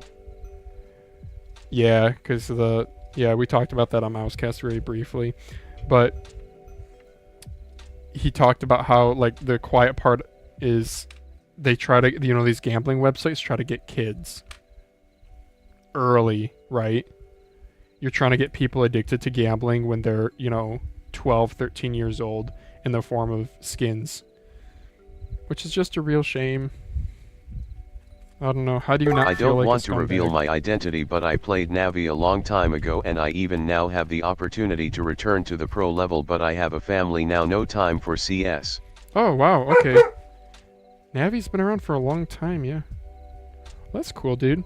Okay, well, question for you. I don't want you to reveal anything, but do you still talk with your teammates? Like, I imagine, everybody has a peak, and then you get out of the peak because either you grow up, you have more obligations, the game changes, whatever.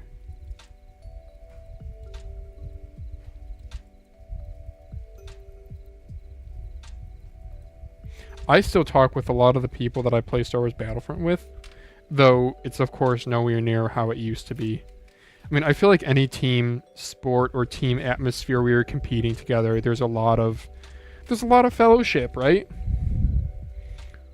A lot of opportunity for fellowship and getting close with one another.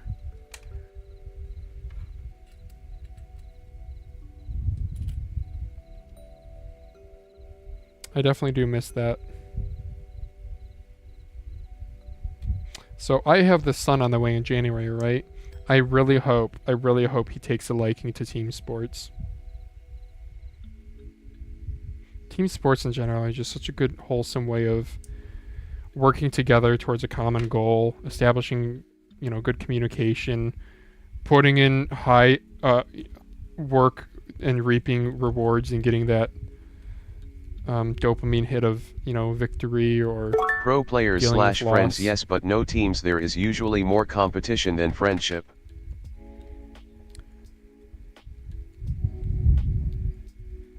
Yeah, I guess I meant with your own teammates from Navi, but okay, cool. That's really cool. I didn't know that, MeSweeX. That's crazy, dude. That's crazy. Maybe that's another angle that I could try to take for a like Mousecast guest is try to get a pro player from something.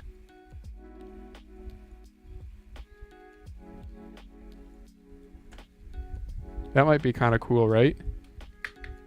Would you guys want to see that? I feel like I would love to talk to a pro player about who's on a team for something. The problem is Mousecast is, peripheral specific. So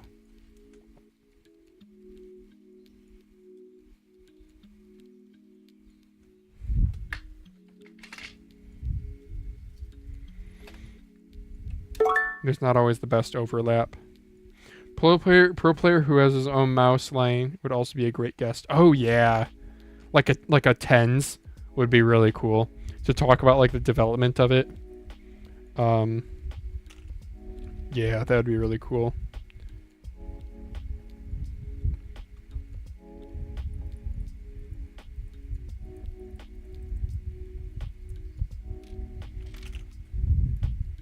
Yeah.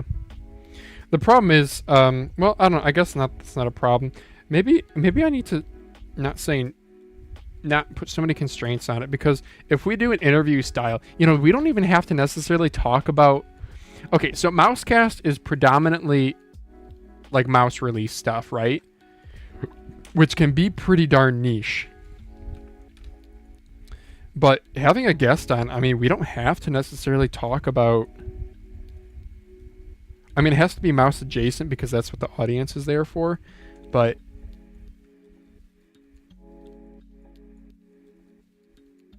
I don't know. Yeah, maybe we have a pro player who just talks about their experience playing esports titles professionally.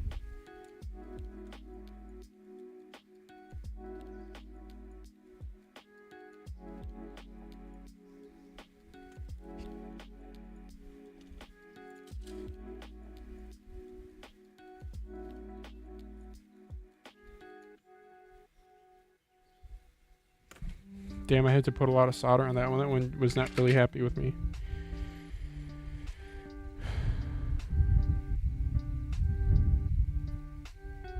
Okay. Too hard to talk about the past. Trust, it is easier to work hard than to earn money playing at the pro level. Esport, it's hard, man. Yeah, I bet. I mean, we've seen time and time again esports teams like really struggle financially, the business side. Right. I remember when I was in Vegas, because my wife and I flew out of Las Vegas we were going to national parks here in the US, like we were going to Arches and Bryce Canyon and Zion and all that. And HyperX is a huge stadium, HP HyperX has a huge stadium in downtown Las Vegas named after them. And I'm just like, yeah, that's going to change ownership in not too long. Yeah, 100 Thieves is another example, and what was the one that was publicly traded? FaZe Clan, right? Yeah, there just ain't enough money in it.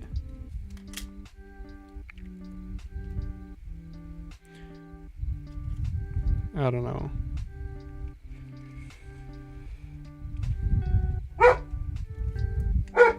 I would much rather watch an esport on the TV than like football, though I mean I would watch both. I don't know. I played Ultimate Frisbee in college. Ultimate is a fun game to watch if you guys ever wanted to watch kind of an alternative sport. Ultimate's fun because it's usually it's a decently scoring game. It's like decently fast paced, matches will usually be between 10 and 20 point scores. There's a lot of, layouts and epic plays and stuff. I guess the part that's kind of hard to get over with for newbies is it just sometimes looks like a bunch of bros throwing a frisbee around, but there is a lot more skill to it. To do anything at a high level, even like, have you guys seen like the Microsoft Excel championships? And like you go and tell some old boomer that, and they're like, that sounds ridiculous. But to do anything in the world at a high level, doesn't matter what it is, takes a lot of skill. So, yeah, Ultimate Frisbee is a fun sport to watch. Totally biased in saying that, but I will stand behind that. Oh shoot, I broke that connection. Trying to pry that off. Son of a gun. Well, okay, gotta resolder that iron optical. See, I broke that right there. Whoops-a-daisy. Maybe in the Discord you can find someone who's a former employee who worked for a mouse company. Yeah, I also have to be like former employee. Okay, yeah, former employee I guess would be an angle, but also don't realize there aren't a ton of. I need to email more. I do. Like I emailed HitScan a while back, and I actually did get a reply back from the owner. It was just like, no thanks. Thank you for the opportunity, but no thanks. Man on FaZe Clan Kurgan is my bestie. I suggested Brokey in FaZe because he is from Latvia and a good game. Right on. Kerrigan. Yeah, I don't really know. I don't really keep up with esports and all the players and stuff. My knowledge is only like Boardsy's streams where he goes over what peripherals they're using.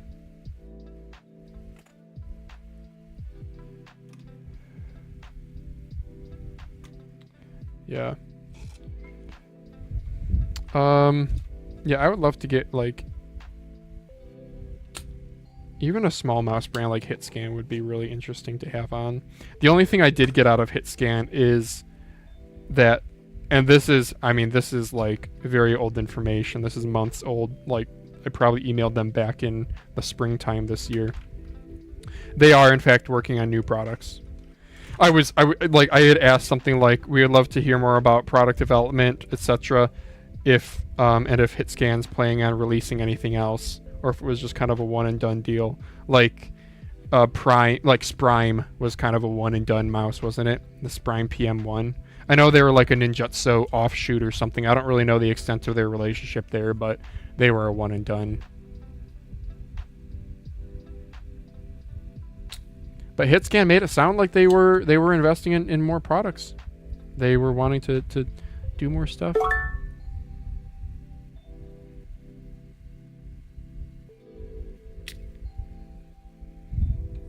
Feels like Pulsar would be open to that, but they're too busy right now.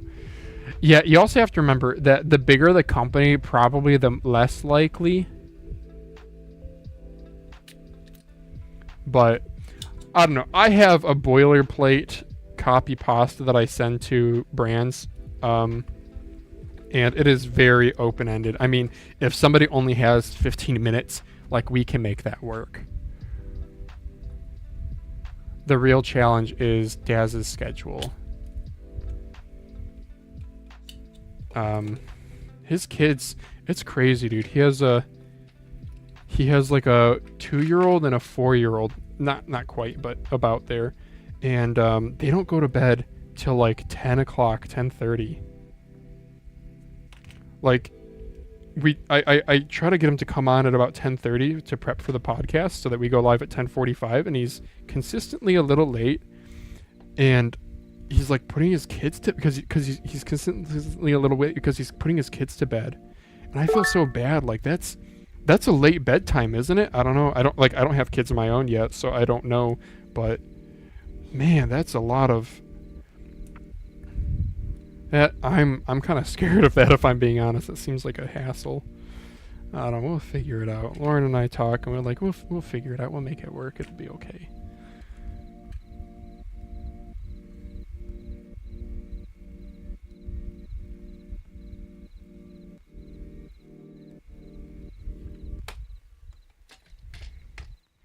Pulsar may be good, but they need their own manufacturer. QC is bad. Mouse, what?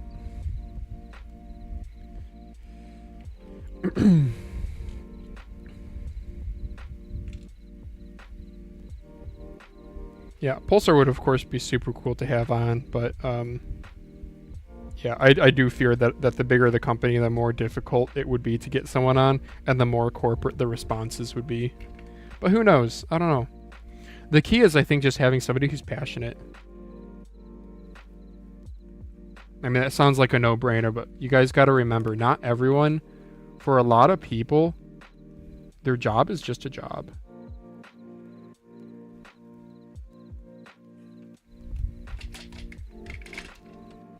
And we wouldn't want, like, to contact some big company and they have some PR person who's like, yeah, sure, I'll come on.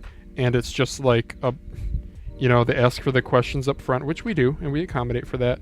And they just like read off a script of answers to every single question. But again, I'm kind of doom and glooming it. I don't think if I were to reach out to someone, it would really be all that bad. The worst they can say is no. So I do just need to like blind email more people.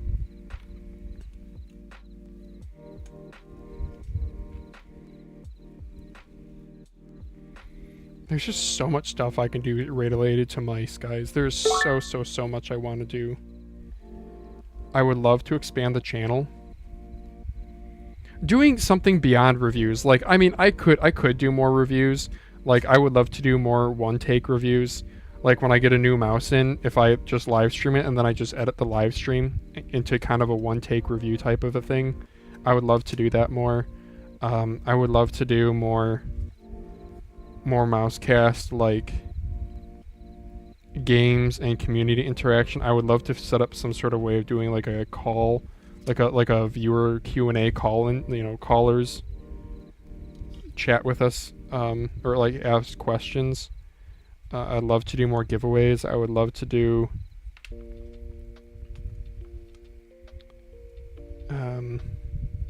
I'd love to do like a Board Z Fest type of thing. I mean, we're not nearly that big enough to do that, but you know.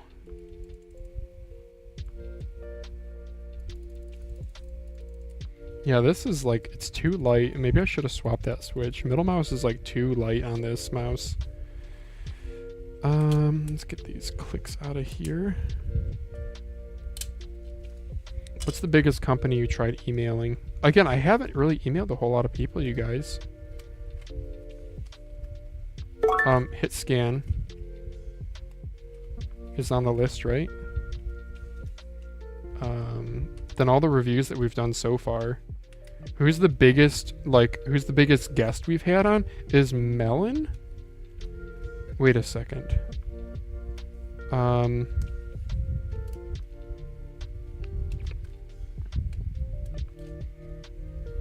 I probably could get the Orbital guys on. They are incredibly passionate, and I have some of their contact info. I probably could get Orbital on. Oh man, this is a pain in the butt. Friggin' glorious in the way they make their mice. Ugh. Funniest thing is Polestar uses FE switches because the people are silent, but other companies start using. The internet explode on comments. Well, they did. My understanding is FE Opticals. It's because of supply chain problems. I'm getting a little hungry, Lauren. What time do I want dinner? Maybe 6? Eating at 6 or cooking at 6? Are you asking because you're hungry now? Yeah. What do you want to do for dinner? The Last Home Chef? Okay. I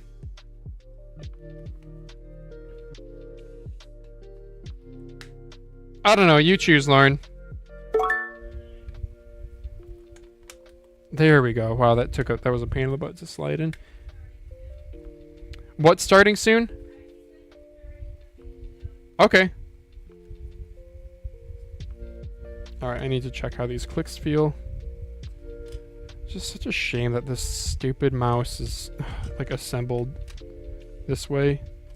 I'm glad I put the screws in a baggie. Maybe you can get T-Evolution. You know we had Joel on, right? And then Joel sponsored the giveaway. Joel was an amazing guest. What a smiley, happy, fun guy. Genuinely loves what he does. He even talked about how... So he's... What did he say? Did he say he's Malaysian? Indonesian. Wait a second. I forget. But he's currently living in China. In the Guangzhou region or whatever. Because that's where T-Evolution's like manufacturing is. And he says in his like free time he plays basketball and he hangs out with the other T-Evolution guys. And I was like, wow, that's good. That's wholesome. Glad he likes his coworkers, you know. Man, that's so weird, dude. Glorious mice feel good with... They feel quite good with Omron Opticals in it. Yeah, that's nice. Yeah. You clean up this hole here, huh? Yeah, but Seawash, you know that we did get T-Evolution on. Joel was a fantastic guest. Is there anything else I can say? I don't know. We glazed him pretty hard after he left, I remember. I think I've said this on stream before, but so in the Mousecast anniversary thing, we did rehash. I had Daz and I go back and rehash each one of the guests that we've had on. Just say something that you like remember about it or something that you learned from the experience, etc. And both of us had really positive things to say about Azar from 10 to X. And just how he was such a fun, genuine person. And Azar, we released the episode, don't think much of it. A day later, Daz and I, the group chat that we had with Azar, we randomly both get a message saying from Azar, "Thank you guys so much, that made my day." And both Daz and I are like, wait, what? And then I remembered the Mousecast episode, and where we glazed him, and he was, and yeah. Anyway, that was the truth.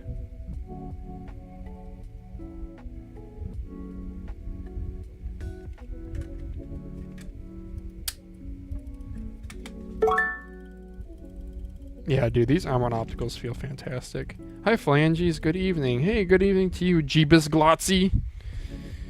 The one and only. Yeah, so I definitely lesson learned from base sanding. Do wet sanding and fully disassemble, because you will get, when you wet sand, it becomes like a paste. Oh, wait, you guys might be able to see this. Okay. See this on my nail?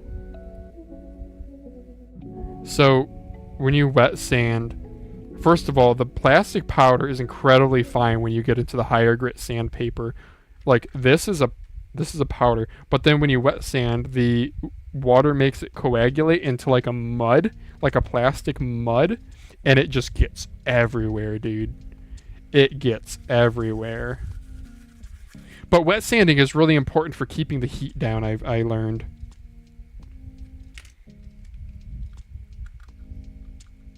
Yes, wet sanding absolutely is important for keeping the heat down.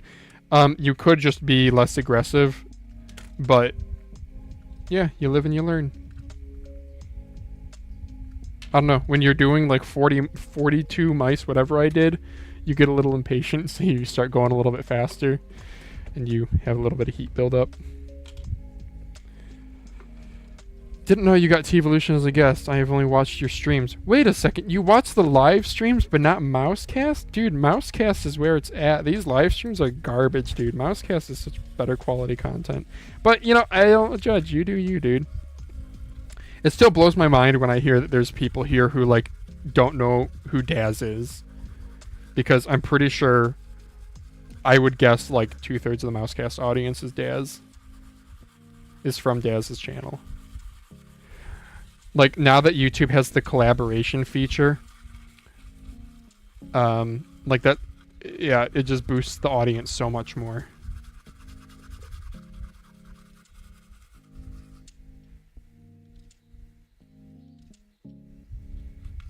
If I could go back to my CS days, the best shape was the Steel Series Rival 300, but now. Rival 300. Yeah, I never liked the shape. It was too big, but I do respect it. The Hyper Beast edition of the Rival 300 stands out to me as like one of the most fun collabs, one of the best looking collabs of all time. Yeah, remember the Rival 300? It had the little on the butt plate right here. It had a little rubber thing that you could customize. Yeah. Yeah, that was one of my takes of, I don't know where we answered that. Maybe was that on the Mousecast anniversary stream? Yes. The question I was, only watched your streams because every time I wake up 6 a.m. here I always see you on my YouTube or Discord, lol. Where are you at, Seawash? Are you 6 a.m.? Seawash. Is your name like Indian or something? The question I think on the Mousecast anniversary stream was something like, where do we see the industry in the next year or something? And the one thing I said was, I hope that we have more Philippines boss. Oh, okay, that explains the even greater time difference. I said I hope that we get more old shape clones. Like, bro, the freaking GPX is so played out. Let's get some like old Logitech stuff. Seawash is a duck from World War. I'm sorry, what? A duck? Are you talking like the amphibious landing vehicles that were called ducks? Or are you talking the animal, a duck? And how can an animal be from one of the world wars? What? What the heck? No computer. Yes, search Sergeant Siwash. Search Sergeant Siwash? Okay, I'm trying to get this like ugly burn spot out, but I don't think it's Thoughts on the working. Hall effect switches on the new GPX2? Thoughts on the new Hall effect switches on the new GPX2? You mean the Super Strike? Yeah, we talked about that on Mousecast. Yeah, it's good. I think it's another way the industry needs to move. Some people might poo-poo it, but we've already seen some pros using. We've already seen pros using it in competition, which means that they're confident with it. Yes, and then they have the whole haptic feedback thing, which is like customizable. I think that's really cool. I think other people were poo-pooing it more than me. I think it's very cool. I know some haptic feedback things feel absolutely fantastic. Like the little bit that I've used a MacBook, that is impressive. I thought it was a real click until I like watched a review that said it's not, and I was like, holy crap. So yeah, I don't know, customize, like that's another level of customization, so that's cool. I think it's a little bit heavy. It's going to be super patented. Other people are going to be trying to copycat it or doing something similar, so we're probably going to see more of it. I bet you these VXC R1 skates are going to fit really nicely on this. Is the Hall effect switch on GPX2 similar to Endgame Gear's Speed CX, GX switch? No, Hall effect is totally different, dude. You get rapid trigger I just now. hope they don't feel bad like Optica. Yeah, I think that's a very broad statement to just say it doesn't feel bad like opticals, because I think, I don't know. Well, as a person who loves ARM and opticals, I think there's a lot of good feeling. I don't know. TTC V2 opticals are also very good feeling. Yeah, these skates don't fit the best. I'm going to do dots on this guy.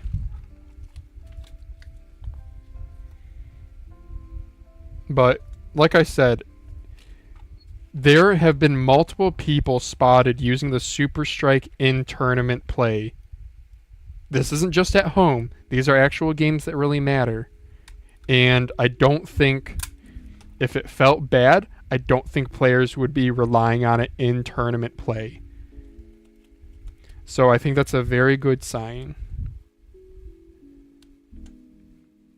But I also don't want to glaze it because I don't know yet. So, yep.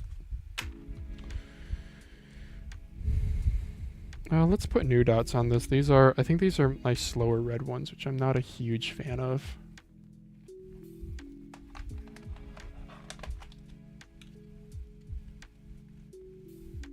Yeah, these are the slower red dots. But yeah, Hall effect is going to mean you get rapid trigger ability, which might be really good to not have to feel a reset point. Now, I don't know. It might be a thing where... Are those the X-Ray Pads U9?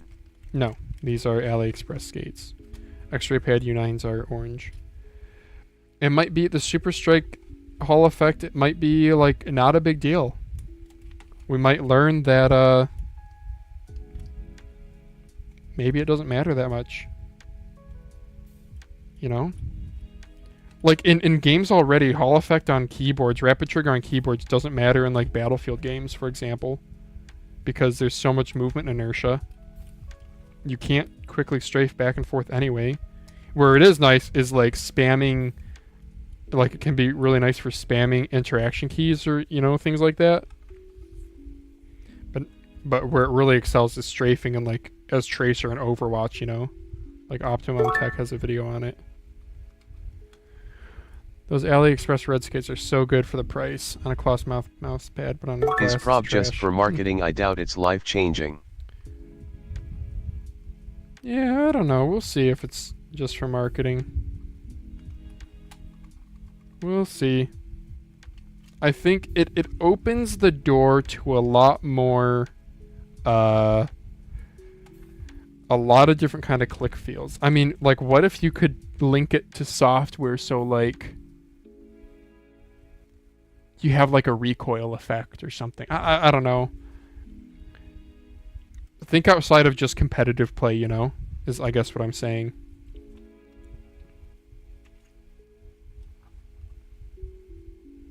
We're going to do more dot skates on this because it is kind of a big mouse. Because I have a ton of these dots. Like the PS5 controller? Like the PS5 controller. I'm not too familiar with controllers, but I'm just saying there's a lot more opportunities with software that are enabled by not having a physical switch, but by being in software. So basically look at everything that Hall Effect keyboards have and expect that to go into mice plus more. Yeah, no, the Harman Opticals feel great in this mouse. It's too bad like my middle mouse is like way too weak. Yeah, it's too light. Like my middle mouse I think is actually lighter than my mouse 1 and mouse 2. Alright, I think we got time for one more mouse, then the wife wants to have some dinner.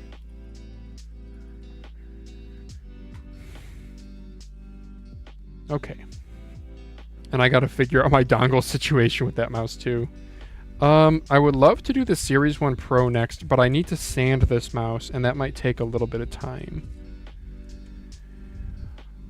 Yeah, that might take too long. So let's do another mouse. Let's do a different mouse. What else do I have here, huh?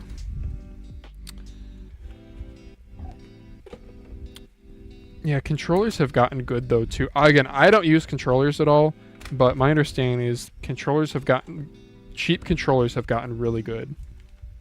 Whether it's Hall Effect or like adjustable trigger actuation and all this stuff.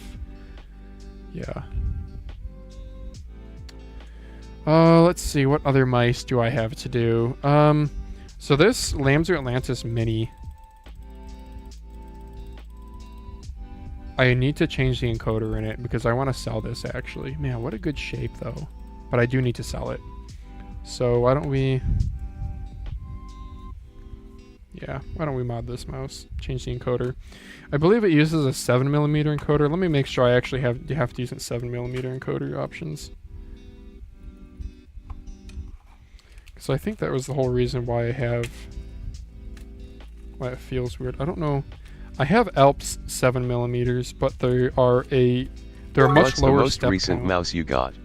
What's the most recent mouse I got? Good question. What has recently arrived? Here you go. Let me grab this. I'll grab this. I'll grab this. And I'll grab this.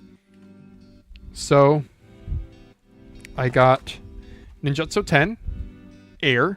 Got this crazy cheap. Got it for like $40. It's a good mouse. The hyper skates are interesting in that they're pretty much just hard plastic. And the clicks feel really nice. Middle mouse feels like spongy. I don't like middle mouse. And the shape is like incredibly boring. I actually prefer the GPX shape. But if you like a GPX with a lower button height, this is decent there. It's just a very flat mouse. The buttons are flat, the sides are flat. This is a very flat feeling mouse. It's fine. I'm probably going to sell it if I'm being totally honest. I got the Endgame Gear XM2W. Love this mouse. Love the shape. I need to use it more.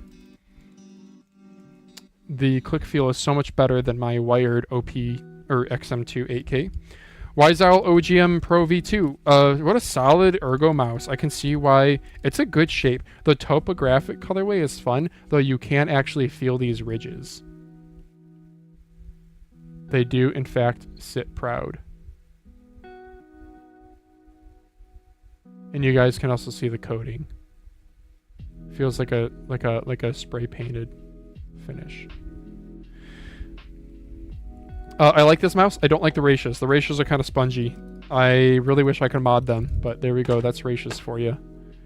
And then the last mouse that I got recently, this is one I'm going to sell, is, I actually took pictures of it yesterday, the REF RCC1. It is a unique mouse, I have to admit. It's not quite for me. This early batch or whatever, this is a release version, but the Harman Opticals in this are a little spongy. They're a little light and spongy, but they're serviceable. The side buttons don't protrude enough. The shape's unique, of course. Them saying it's not an effing clone, it's like, I guess, true, because it's not a clone of a G303. But, I mean, it's the same idea, though. This, like, very aggressively wedge-shaped. I just don't aim well with it. It's just not comfortable to me. So, I don't know. I'm going to sell it. Really, really solid mouse, though. Like, really, oh my gosh, did they knock it out of the park for their first build? Like, the only bad part of the mouse, I would say, is the side buttons should protrude more. But though I think that was a conscious choice. And the scroll wheel being aluminum is a little bit slippery. What a solid mouse, though. Really good coating on this. Amazing build quality. Truly amazing build quality. Great job. Even the packaging is fun. It comes with this steel card. This is 1977 out of 2000. So it's a later batch. And the dongle looks kind of cool too.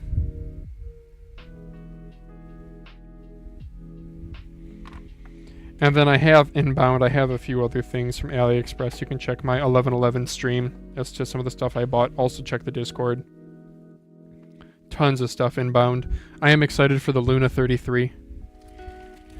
Okay, 7mm. I know the RCC one is unique, but what's the closest mouse you can compare it to? G303, dude.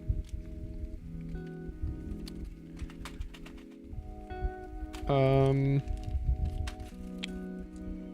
7mm. I think these are all like much lower step counts. Is the ROM Leviathan V4 good? I want a Viper V3 Pro replacement, and considering this one. I don't have a ROM Leviathan V. I have one on order. So yeah, the ROM Leviathan. Yeah, these don't feel great either. They're just not very notchy, but I guess I could use them. Oh, this TTC is notchy for a 7mm encoder. Do I want to put that in the Lamzu though? Because I'm just going to sell that Lamzu. Maybe I need to not put my nicest encoder in it. That is a really nice feeling encoder though. Oh, Mr. LKL, it's bedtime for you. Yeah, dude, it's late, dude, for you. Oh my gosh. Go to bed, please. But thank you for popping in the stream. I think I need more 7mm encoders. Because the Alps I have in here, it's like too few steps. It feels weird. This TTC feels nice. Yeah, I don't have enough 11mm or 7mm, huh? What are these here? Nope, those are still too tall. Also still too tall. Alright, I'll just swap to a, oh wait, do I have more in my other baggies? Check that. Yeah, the RCC one is a pretty unique shape. Those are 5mm encoders. What are these here? 9. I could cut one. 12mm. Yeah, okay.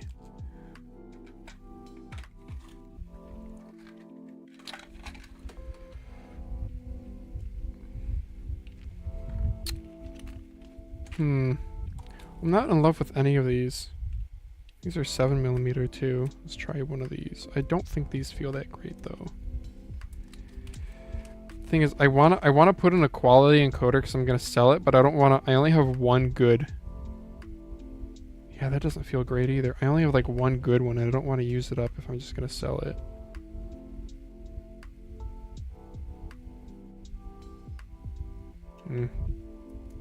Well. Yeah, maybe I'll just give them a lesser encoder. I don't have any TTC golds or anything in 7mm. I could trim down a 9mm, but that's like a bit of effort. Yeah, why don't we just pick one of the 7mm phalanges and get a move on. These are 5s, 10s, 11s, 10s. 15. It's a big boy. That's for like a Death Adder. 9mm Alps. 10. Those are some big boys too. Alright. So I wanted to keep the TTC one for myself, and then we'll just pick the notchiest one out of these 3. That's not bad. That's worse. I think that one might be the best. Oh, number 1 was the best. Okay, cool. Decision made. Move on. Yeah, ROM Leviathan. I am very excited for mine. I'm actually receiving 2 ROM Leviathans. I am receiving a review unit. they had like meant to send it out literally.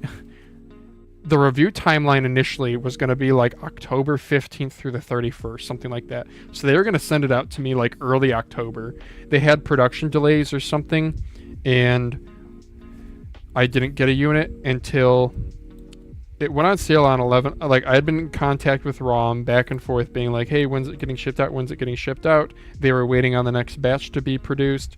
So I was tired of waiting. I ordered one from AliExpress because of the 11/11 sale plus cash back 30% Rakuten. I got it for like the equivalent of like $35 or something stupid like that.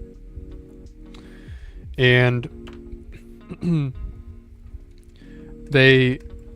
after I order it, or like right before I was about to order it, I did send one more email being like, hey, is there an estimated batch update?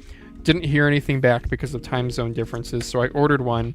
I wake up the next morning and they say, yeah, yours is in the mail. We shipped it out yesterday. It's like, rats. Well, I guess I'm getting two. The one nice thing about buying it is then I don't feel on the hook for a review. Though I think I'm going to be, I don't know, I need to step away from doing reviews. They just take too much time. I got to do just like one take live stream reviews, upload it, and just be done with it. So that's probably what I'll do. Yeah, this Alps encoder is just really, look at how big the steps are.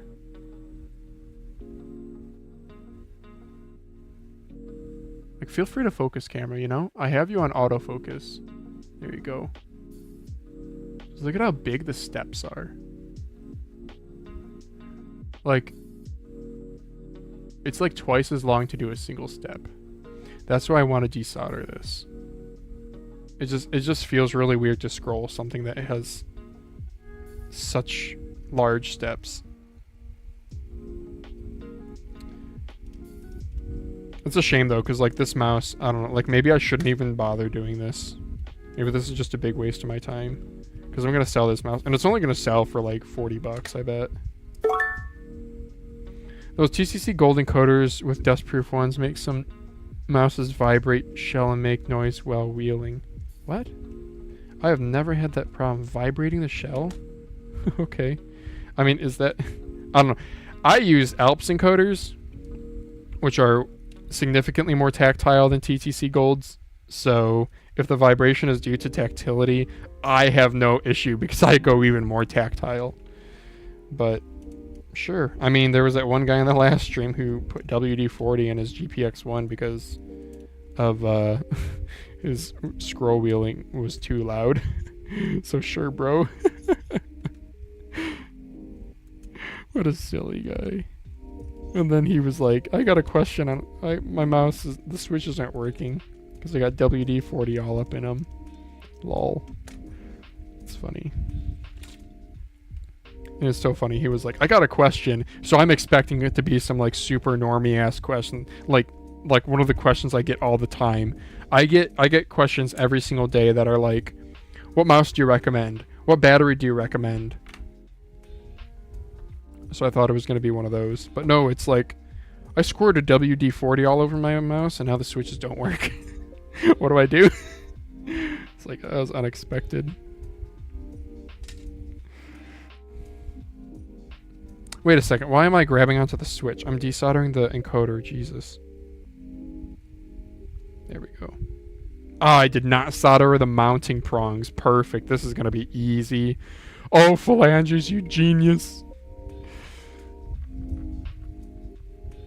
I do need to make like a list of recommendations though.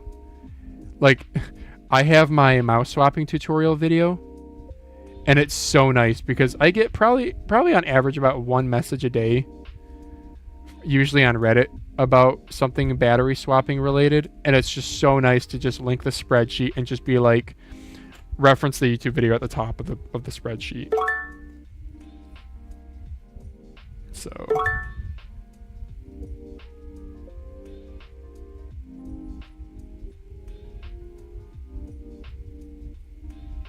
Come on, little encoder. There we go. I like the Viper V3 Pro shape a lot, but main click feel is not it for me. Yeah, I agree.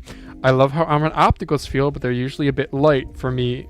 I experience accidental clicks with them. Looking forward on your thoughts on Leviathan V4 when it arrives. Yeah, so do you remember the Leviathan V4? It's not a Viper V3 Pro clone. There are a lot of clone options. How do I say your name? Seabut? Sibut? I'm going to say Seabut until you correct me. So, Seabut. You can look at the ATK X1. MCHO's K7. MCHO's K7 is probably the best. G boot. I'm sorry, but where is the G in your name? Are you saying C boot? Oh man. C boot. G boot. Anyway. Yeah, there's a lot of... I love the ATK X1 because I do like Omron opticals. But you got a lot of choices out there, dude. You can reference Mousecast, the anniversary episode where we do mouse awards. Because we literally say what in our opinion, our favorite Viper V3 Pro clone is. We also say what our favorite GPX clone is. That was Mousecast episode 52. Go check it out. In general, I think MCHO's K7, it has like a bad weight balancing problem because of the charging dock situation. But if that's not a problem for you, then it's probably the best option. Though they come with stupid Omron mechanicals now, which are like one of my least favorite switches.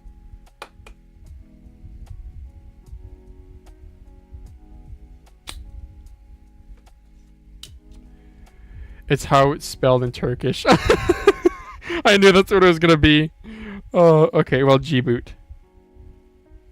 Thank you for the phonetic pronunciation. G-boot. Turkish, huh? I worked with a guy who was, lived in Turkey. In Istanbul. I like to go to Istanbul. Rich history there, huh? Yeah, he was a designer. He was like a product designer, so I collaborated with him a lot. Like he and I were the two lead product designers for stuff. He was the more visionary guy, and I was the more technical execution guy. And he was fun to work with. His name was Izkan. He was German, but living in Turkey.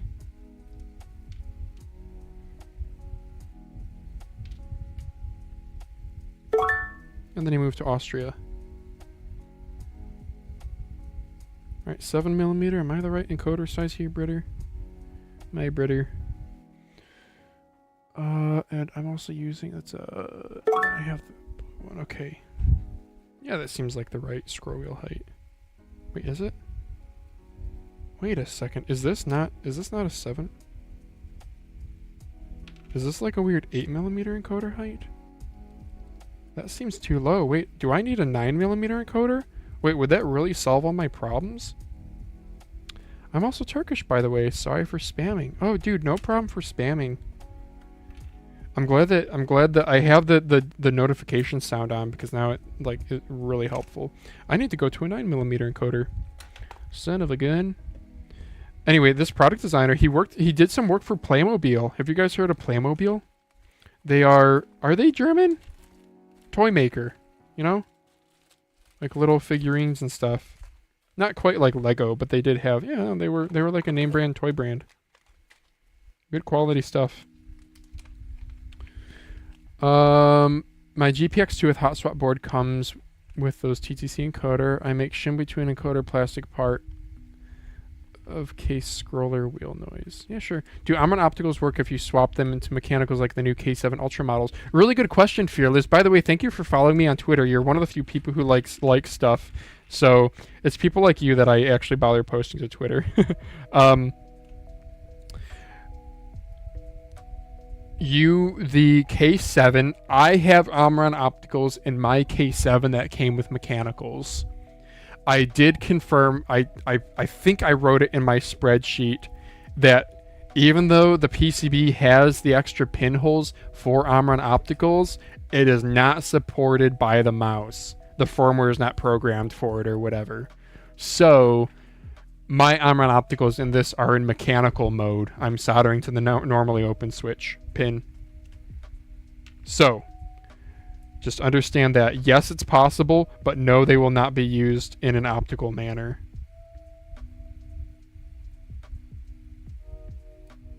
No, 9mm is too tall. Brother, the Lamsu Atlantis uses like an 8mm encoder. Am I crazy? Oh, man. Okay. I gotta think about this then. Let's see here. I'm gonna take these. I don't want to use up like a really nice feeling. It's not. That one might be worth using. Yeah, I might have to trim down a 9mm here because I don't have any 8s.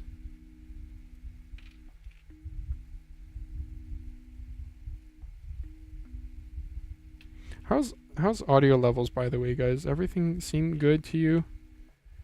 Like, is the notification sound too loud?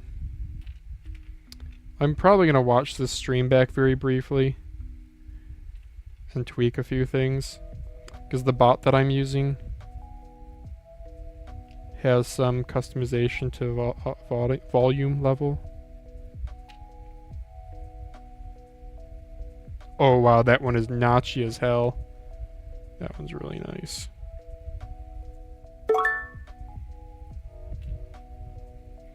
Damn, that sucks. Mcho's messing up so badly. Recently, I might swap my army to ATK. I wouldn't. Yeah, dude, I don't get it. Yeah, it's disappointing. Daz and I both had as our Mousecast award for disappointment of the year. I think we both agreed on Omron Mechanical 100 Millions. How that's the new meta. Like, come on, man. Let's go back to the KLGM 8.0 meta at this point. I don't know. I stand by it. The glorious version of KLGM 8.0s are pretty solid. It's basically a KLGM 8.0, really high tactility, but a little bit quieter.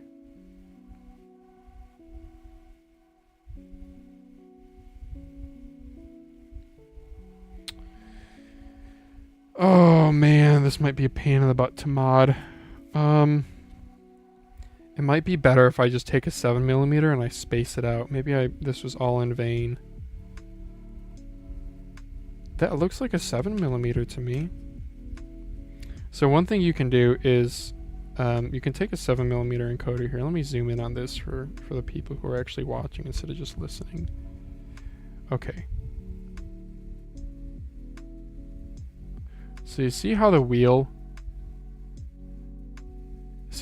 is cocked slightly counterclockwise?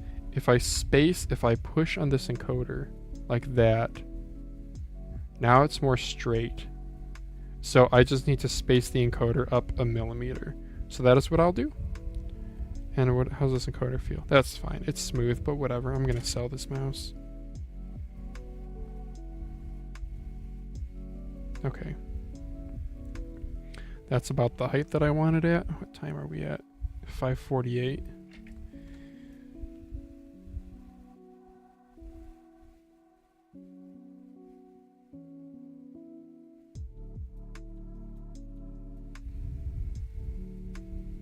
Good. Okay. Yeah, let's finish soldering those pins there.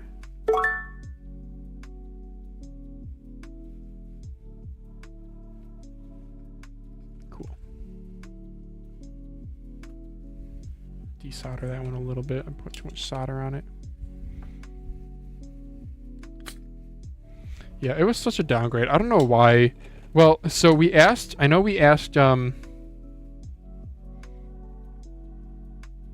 T-Evolution why the change to FE opticals, and it was pretty much supply chain issues. Omron can't keep up with the demand for Omron optical switches right now.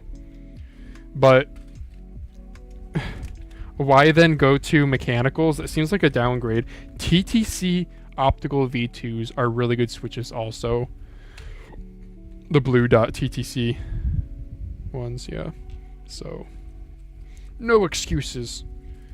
Amon opticals are, I do think they are very spammable because they're very spongy feeling switch, but they're a high pitched noise that I don't like, and they're low tactility for how much actuation force you need, and then the post travel is just spongy. It makes for good spammability, but for like precision clicking, it's a little bit more fatiguing. Like if you aim train, you'll notice because you're having to keep your trigger finger in tension more for longer. You know, it's like, I don't know, imagine doing a rep at a gym, you know, let's say you're doing like an arm curl or something, and, you know, you go up, and then on the back down, you just kind of go slow, and it's just how fatiguing that is. It's like the same thing. After you make the press down, then the back up, there's like this constant pushback, so you're like, as you're drawing back up, you're fighting that. It's just not ideal. I believe you've lost track of time. No, I know, I'm putting this one back together. How long? Like 5 minutes. Alright. What are you doing, doggy? Hey man, you can get started on dinner if you want. Then I'll take over. Hey man, yeah. Wait? What's wrong with saying hey man? I am your wife. I am your wife. I'm the greatest good you're ever gonna get. No, I'll be done in like 5 minutes, Lauren. We're just reassembling this. All right. Hey, if you're starving, you can go get the water boiling or whatever, and then I can take over. Come on, Nova. Let's go make dinner. Oh, yeah. She's gonna help you, but she's scared of the oven. Only when you're doing it. Only when I'm using the oven. Have I hurt her with the oven at one point? Why does? Probably I think it's because one time you burnt yourself on a pan. Oh. It made a clanging noise. You yelled Yeah. that word. She got really scared. Yeah, she got scared one time when I like probably burned myself on a pan. I exclaimed an expletive, and she doesn't like the F word. She does not. If I yelled the F word right now, she would run. She's like, oh no. I hope it wasn't me. Come on, Nova. Let's go. A lighter TTC V2 optical is my dream mouse. Yeah, that's a good take. I agree with that. That is a very good take. Luckily, you can always do a fulcrum mod. Remember, fulcrum mod, so it's... See how the buttons... Oh gosh, I'm still zoomed way the heck, and I'm sorry. Well, okay. See how the buttons... Just nothing connected here. So fulcrum modding, I think you already know Fearless because you're a decently active viewer on the stream. But fulcrum modding to make a switch feel lighter. To make a switch feel lighter, you can take this out, bend the fulcrum piece right here so that instead of this popping up, it stays down. And that'll just make your switches feel lighter. Very, very underrated mod. It's reversible. You don't need any special tools to do it.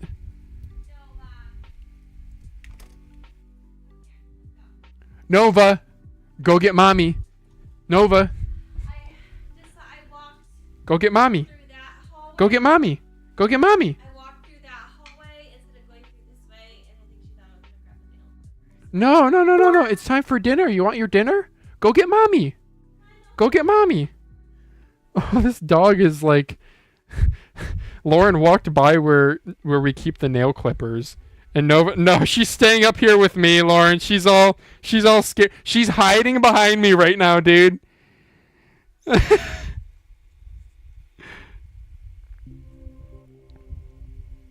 Oh, this says a Psyche PCB also. Is the music still playing? Oh, it's just like a very quiet track. Okay, then.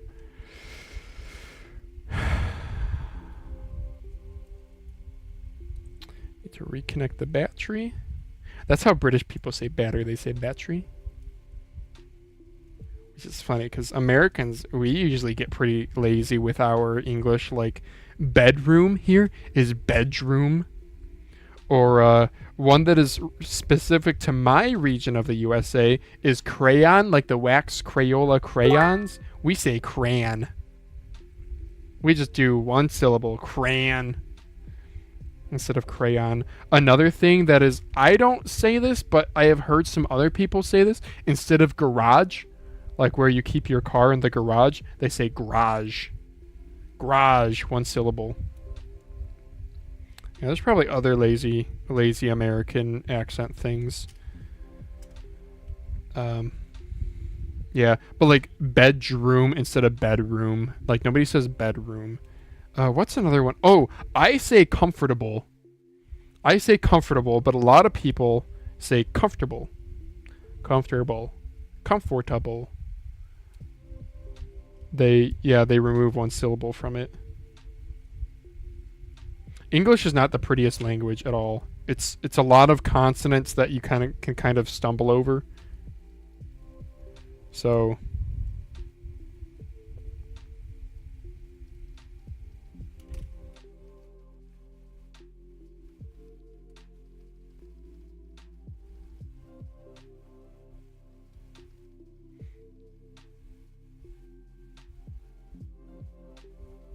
yeah, that scroll wheel does not feel great. I'm gonna try lubing it a little bit. Oh, I should be answering chat. Somebody asked, sound not bad, could be a tiny bit lower. Yeah, I will check the stream. My wife will probably be mad at me, but that's okay.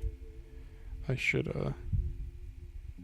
do need to check that before I forget, because I will definitely forget. I'll just do a little bit of lube on this scroll wheel to make it a little bit less frictiony feeling. Yeah, that's good. Yeah, that's real good there. Releases the other 5-pin Omron optical switch, but not okay. Omron optical's good, but come very faulty ones. Like I got 10 pieces, feels like okay. Feel like 4 pieces, others weird. Yes, Echo, I have the same problem. The AliExpress Omron opticals are pretty inconsistent. I'm down to, I bought like 112 switches. I'm down to, I don't know how many are in here, 20. And yeah, like half of them feel like crap.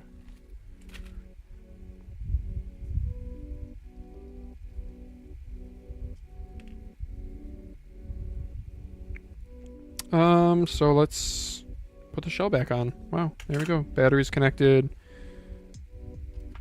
Guano, pink shell, blue shell, pink dots on this. Learn that the only rule is to not follow the rules strictly in English. Yeah. Yeah, written rules in English are just can be really confusing. There's so many exceptions. There's a lot of words too where, I don't know what it's called when two words are different words, but they are pronounced the same. There, and there. Would and would. I don't know if contractions get confusing either for other languages, like shouldn't, can't, instead of cannot. I don't know. What were some things that tripped you guys up when learning English? I know for me, I took Spanish class in high school, and the conjugation of verbs gets really confusing.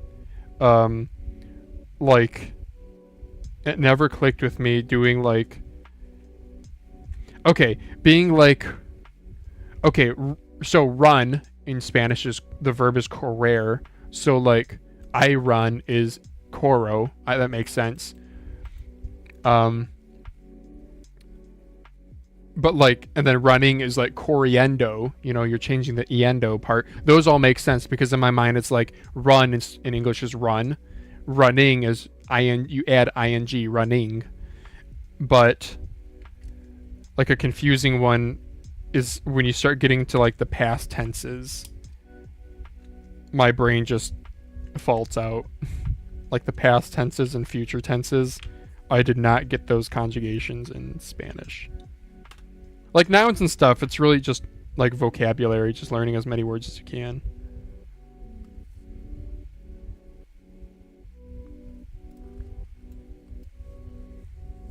But yeah, I mean, I'm curious, what words were tough for you guys when learning English?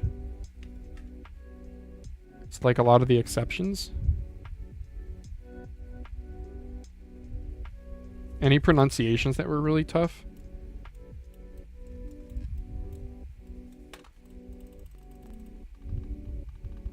I know I had a friend in high school named Hyunjae, and he was Korean, and Hyunjae, his name, it starts with HY, and that's a we don't have that in English. An HY sound, Hyun. So that was a tough one to learn. Edo, Ito. It is in Spanish for past tenses. Yeah, okay. I think that sounds familiar. Okay, well, I think that's going to wrap it up for the stream, guys. I need to go cook some dinner. I don't think I'll be back on today. I think my wife and I are going to eat some dinner. We're going to watch some American football. And I'll probably mod some mice down there, clean some mice to sell on eBay, but that's not going to be anything you guys are going to see, unfortunately. Oh, I should plug in this Lambs Atlantis and make sure it actually works. How about that? Jeebus Glotzy, what's hard for me is the TH. I can actually pronounce it perfectly, which is rare for a German, but if a word with S follows or is before that, sometimes I mess it up. Oh, that's an interesting one. So TH as in like think or thought. So those words are tough for you? That's interesting. I know the funny one is I worked with Germans, and the fun one is I told my German supervisor, I was like, can you say squirrel? Squirrel is a funny one. Can you say squirrel? Wait, can we just like Germans saying squirrel? I love this, dude. This is a TikTok.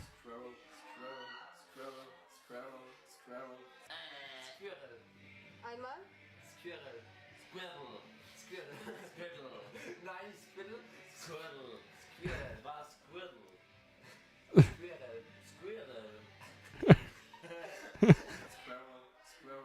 Squirrel, squirrel. Squirrel. Einmal.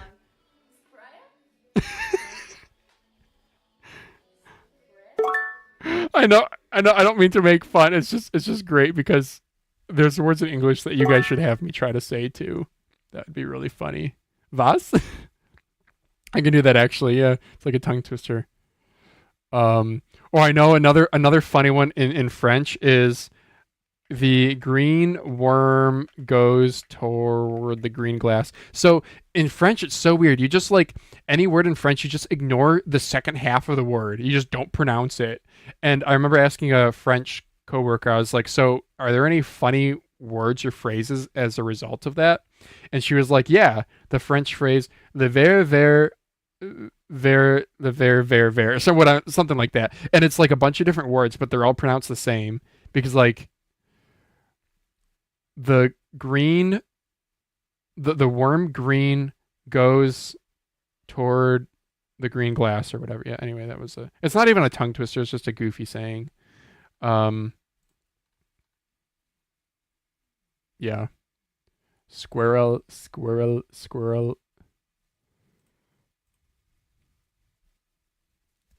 Yeah. Okay. And then I'm gonna tweak the noise levels of the commands. Let's see, that is going to be in settings, voice aliases, random voice. We're going to drop this to, I'm going to test this. This is a test message. We're going to drop it to like 6%. This is a test message. Okay, sure. This is a test message. And I had it at 50% before. This is a test message. That is a little loud. We're going to drop it to like... This is a test message. This is a test message. I'm going to drop it to like... Well, if I put it like really quiet, like, okay, if I'm only listening at like 10% volume. This is a test message. That's a little quiet. We're going to do... This is a test message. We're going to do 25%. This is a test message. Sure. Maybe 25%. And then, let's see if I can change the ping sound volume level, which is going to be in StreamerBot, which is here.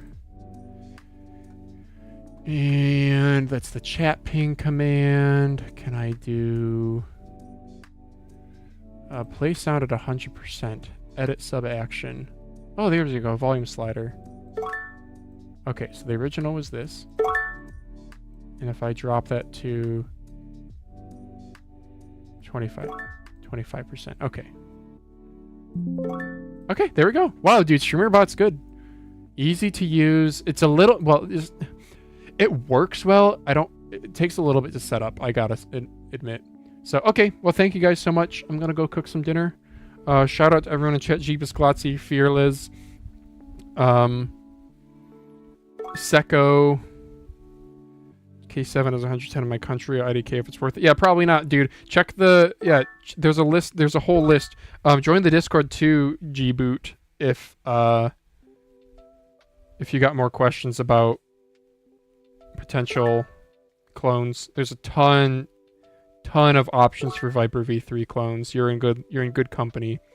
Seawash, it was good seeing you too. Necros Rar, if you're still there, good to see you guys. MeSweeX, if you're still there, good seeing you guys. Jaguar Wagwar, Mr. LKL, I know went to bed. You guys are great. You guys have a great rest of your day, evening, and I'll catch you all later.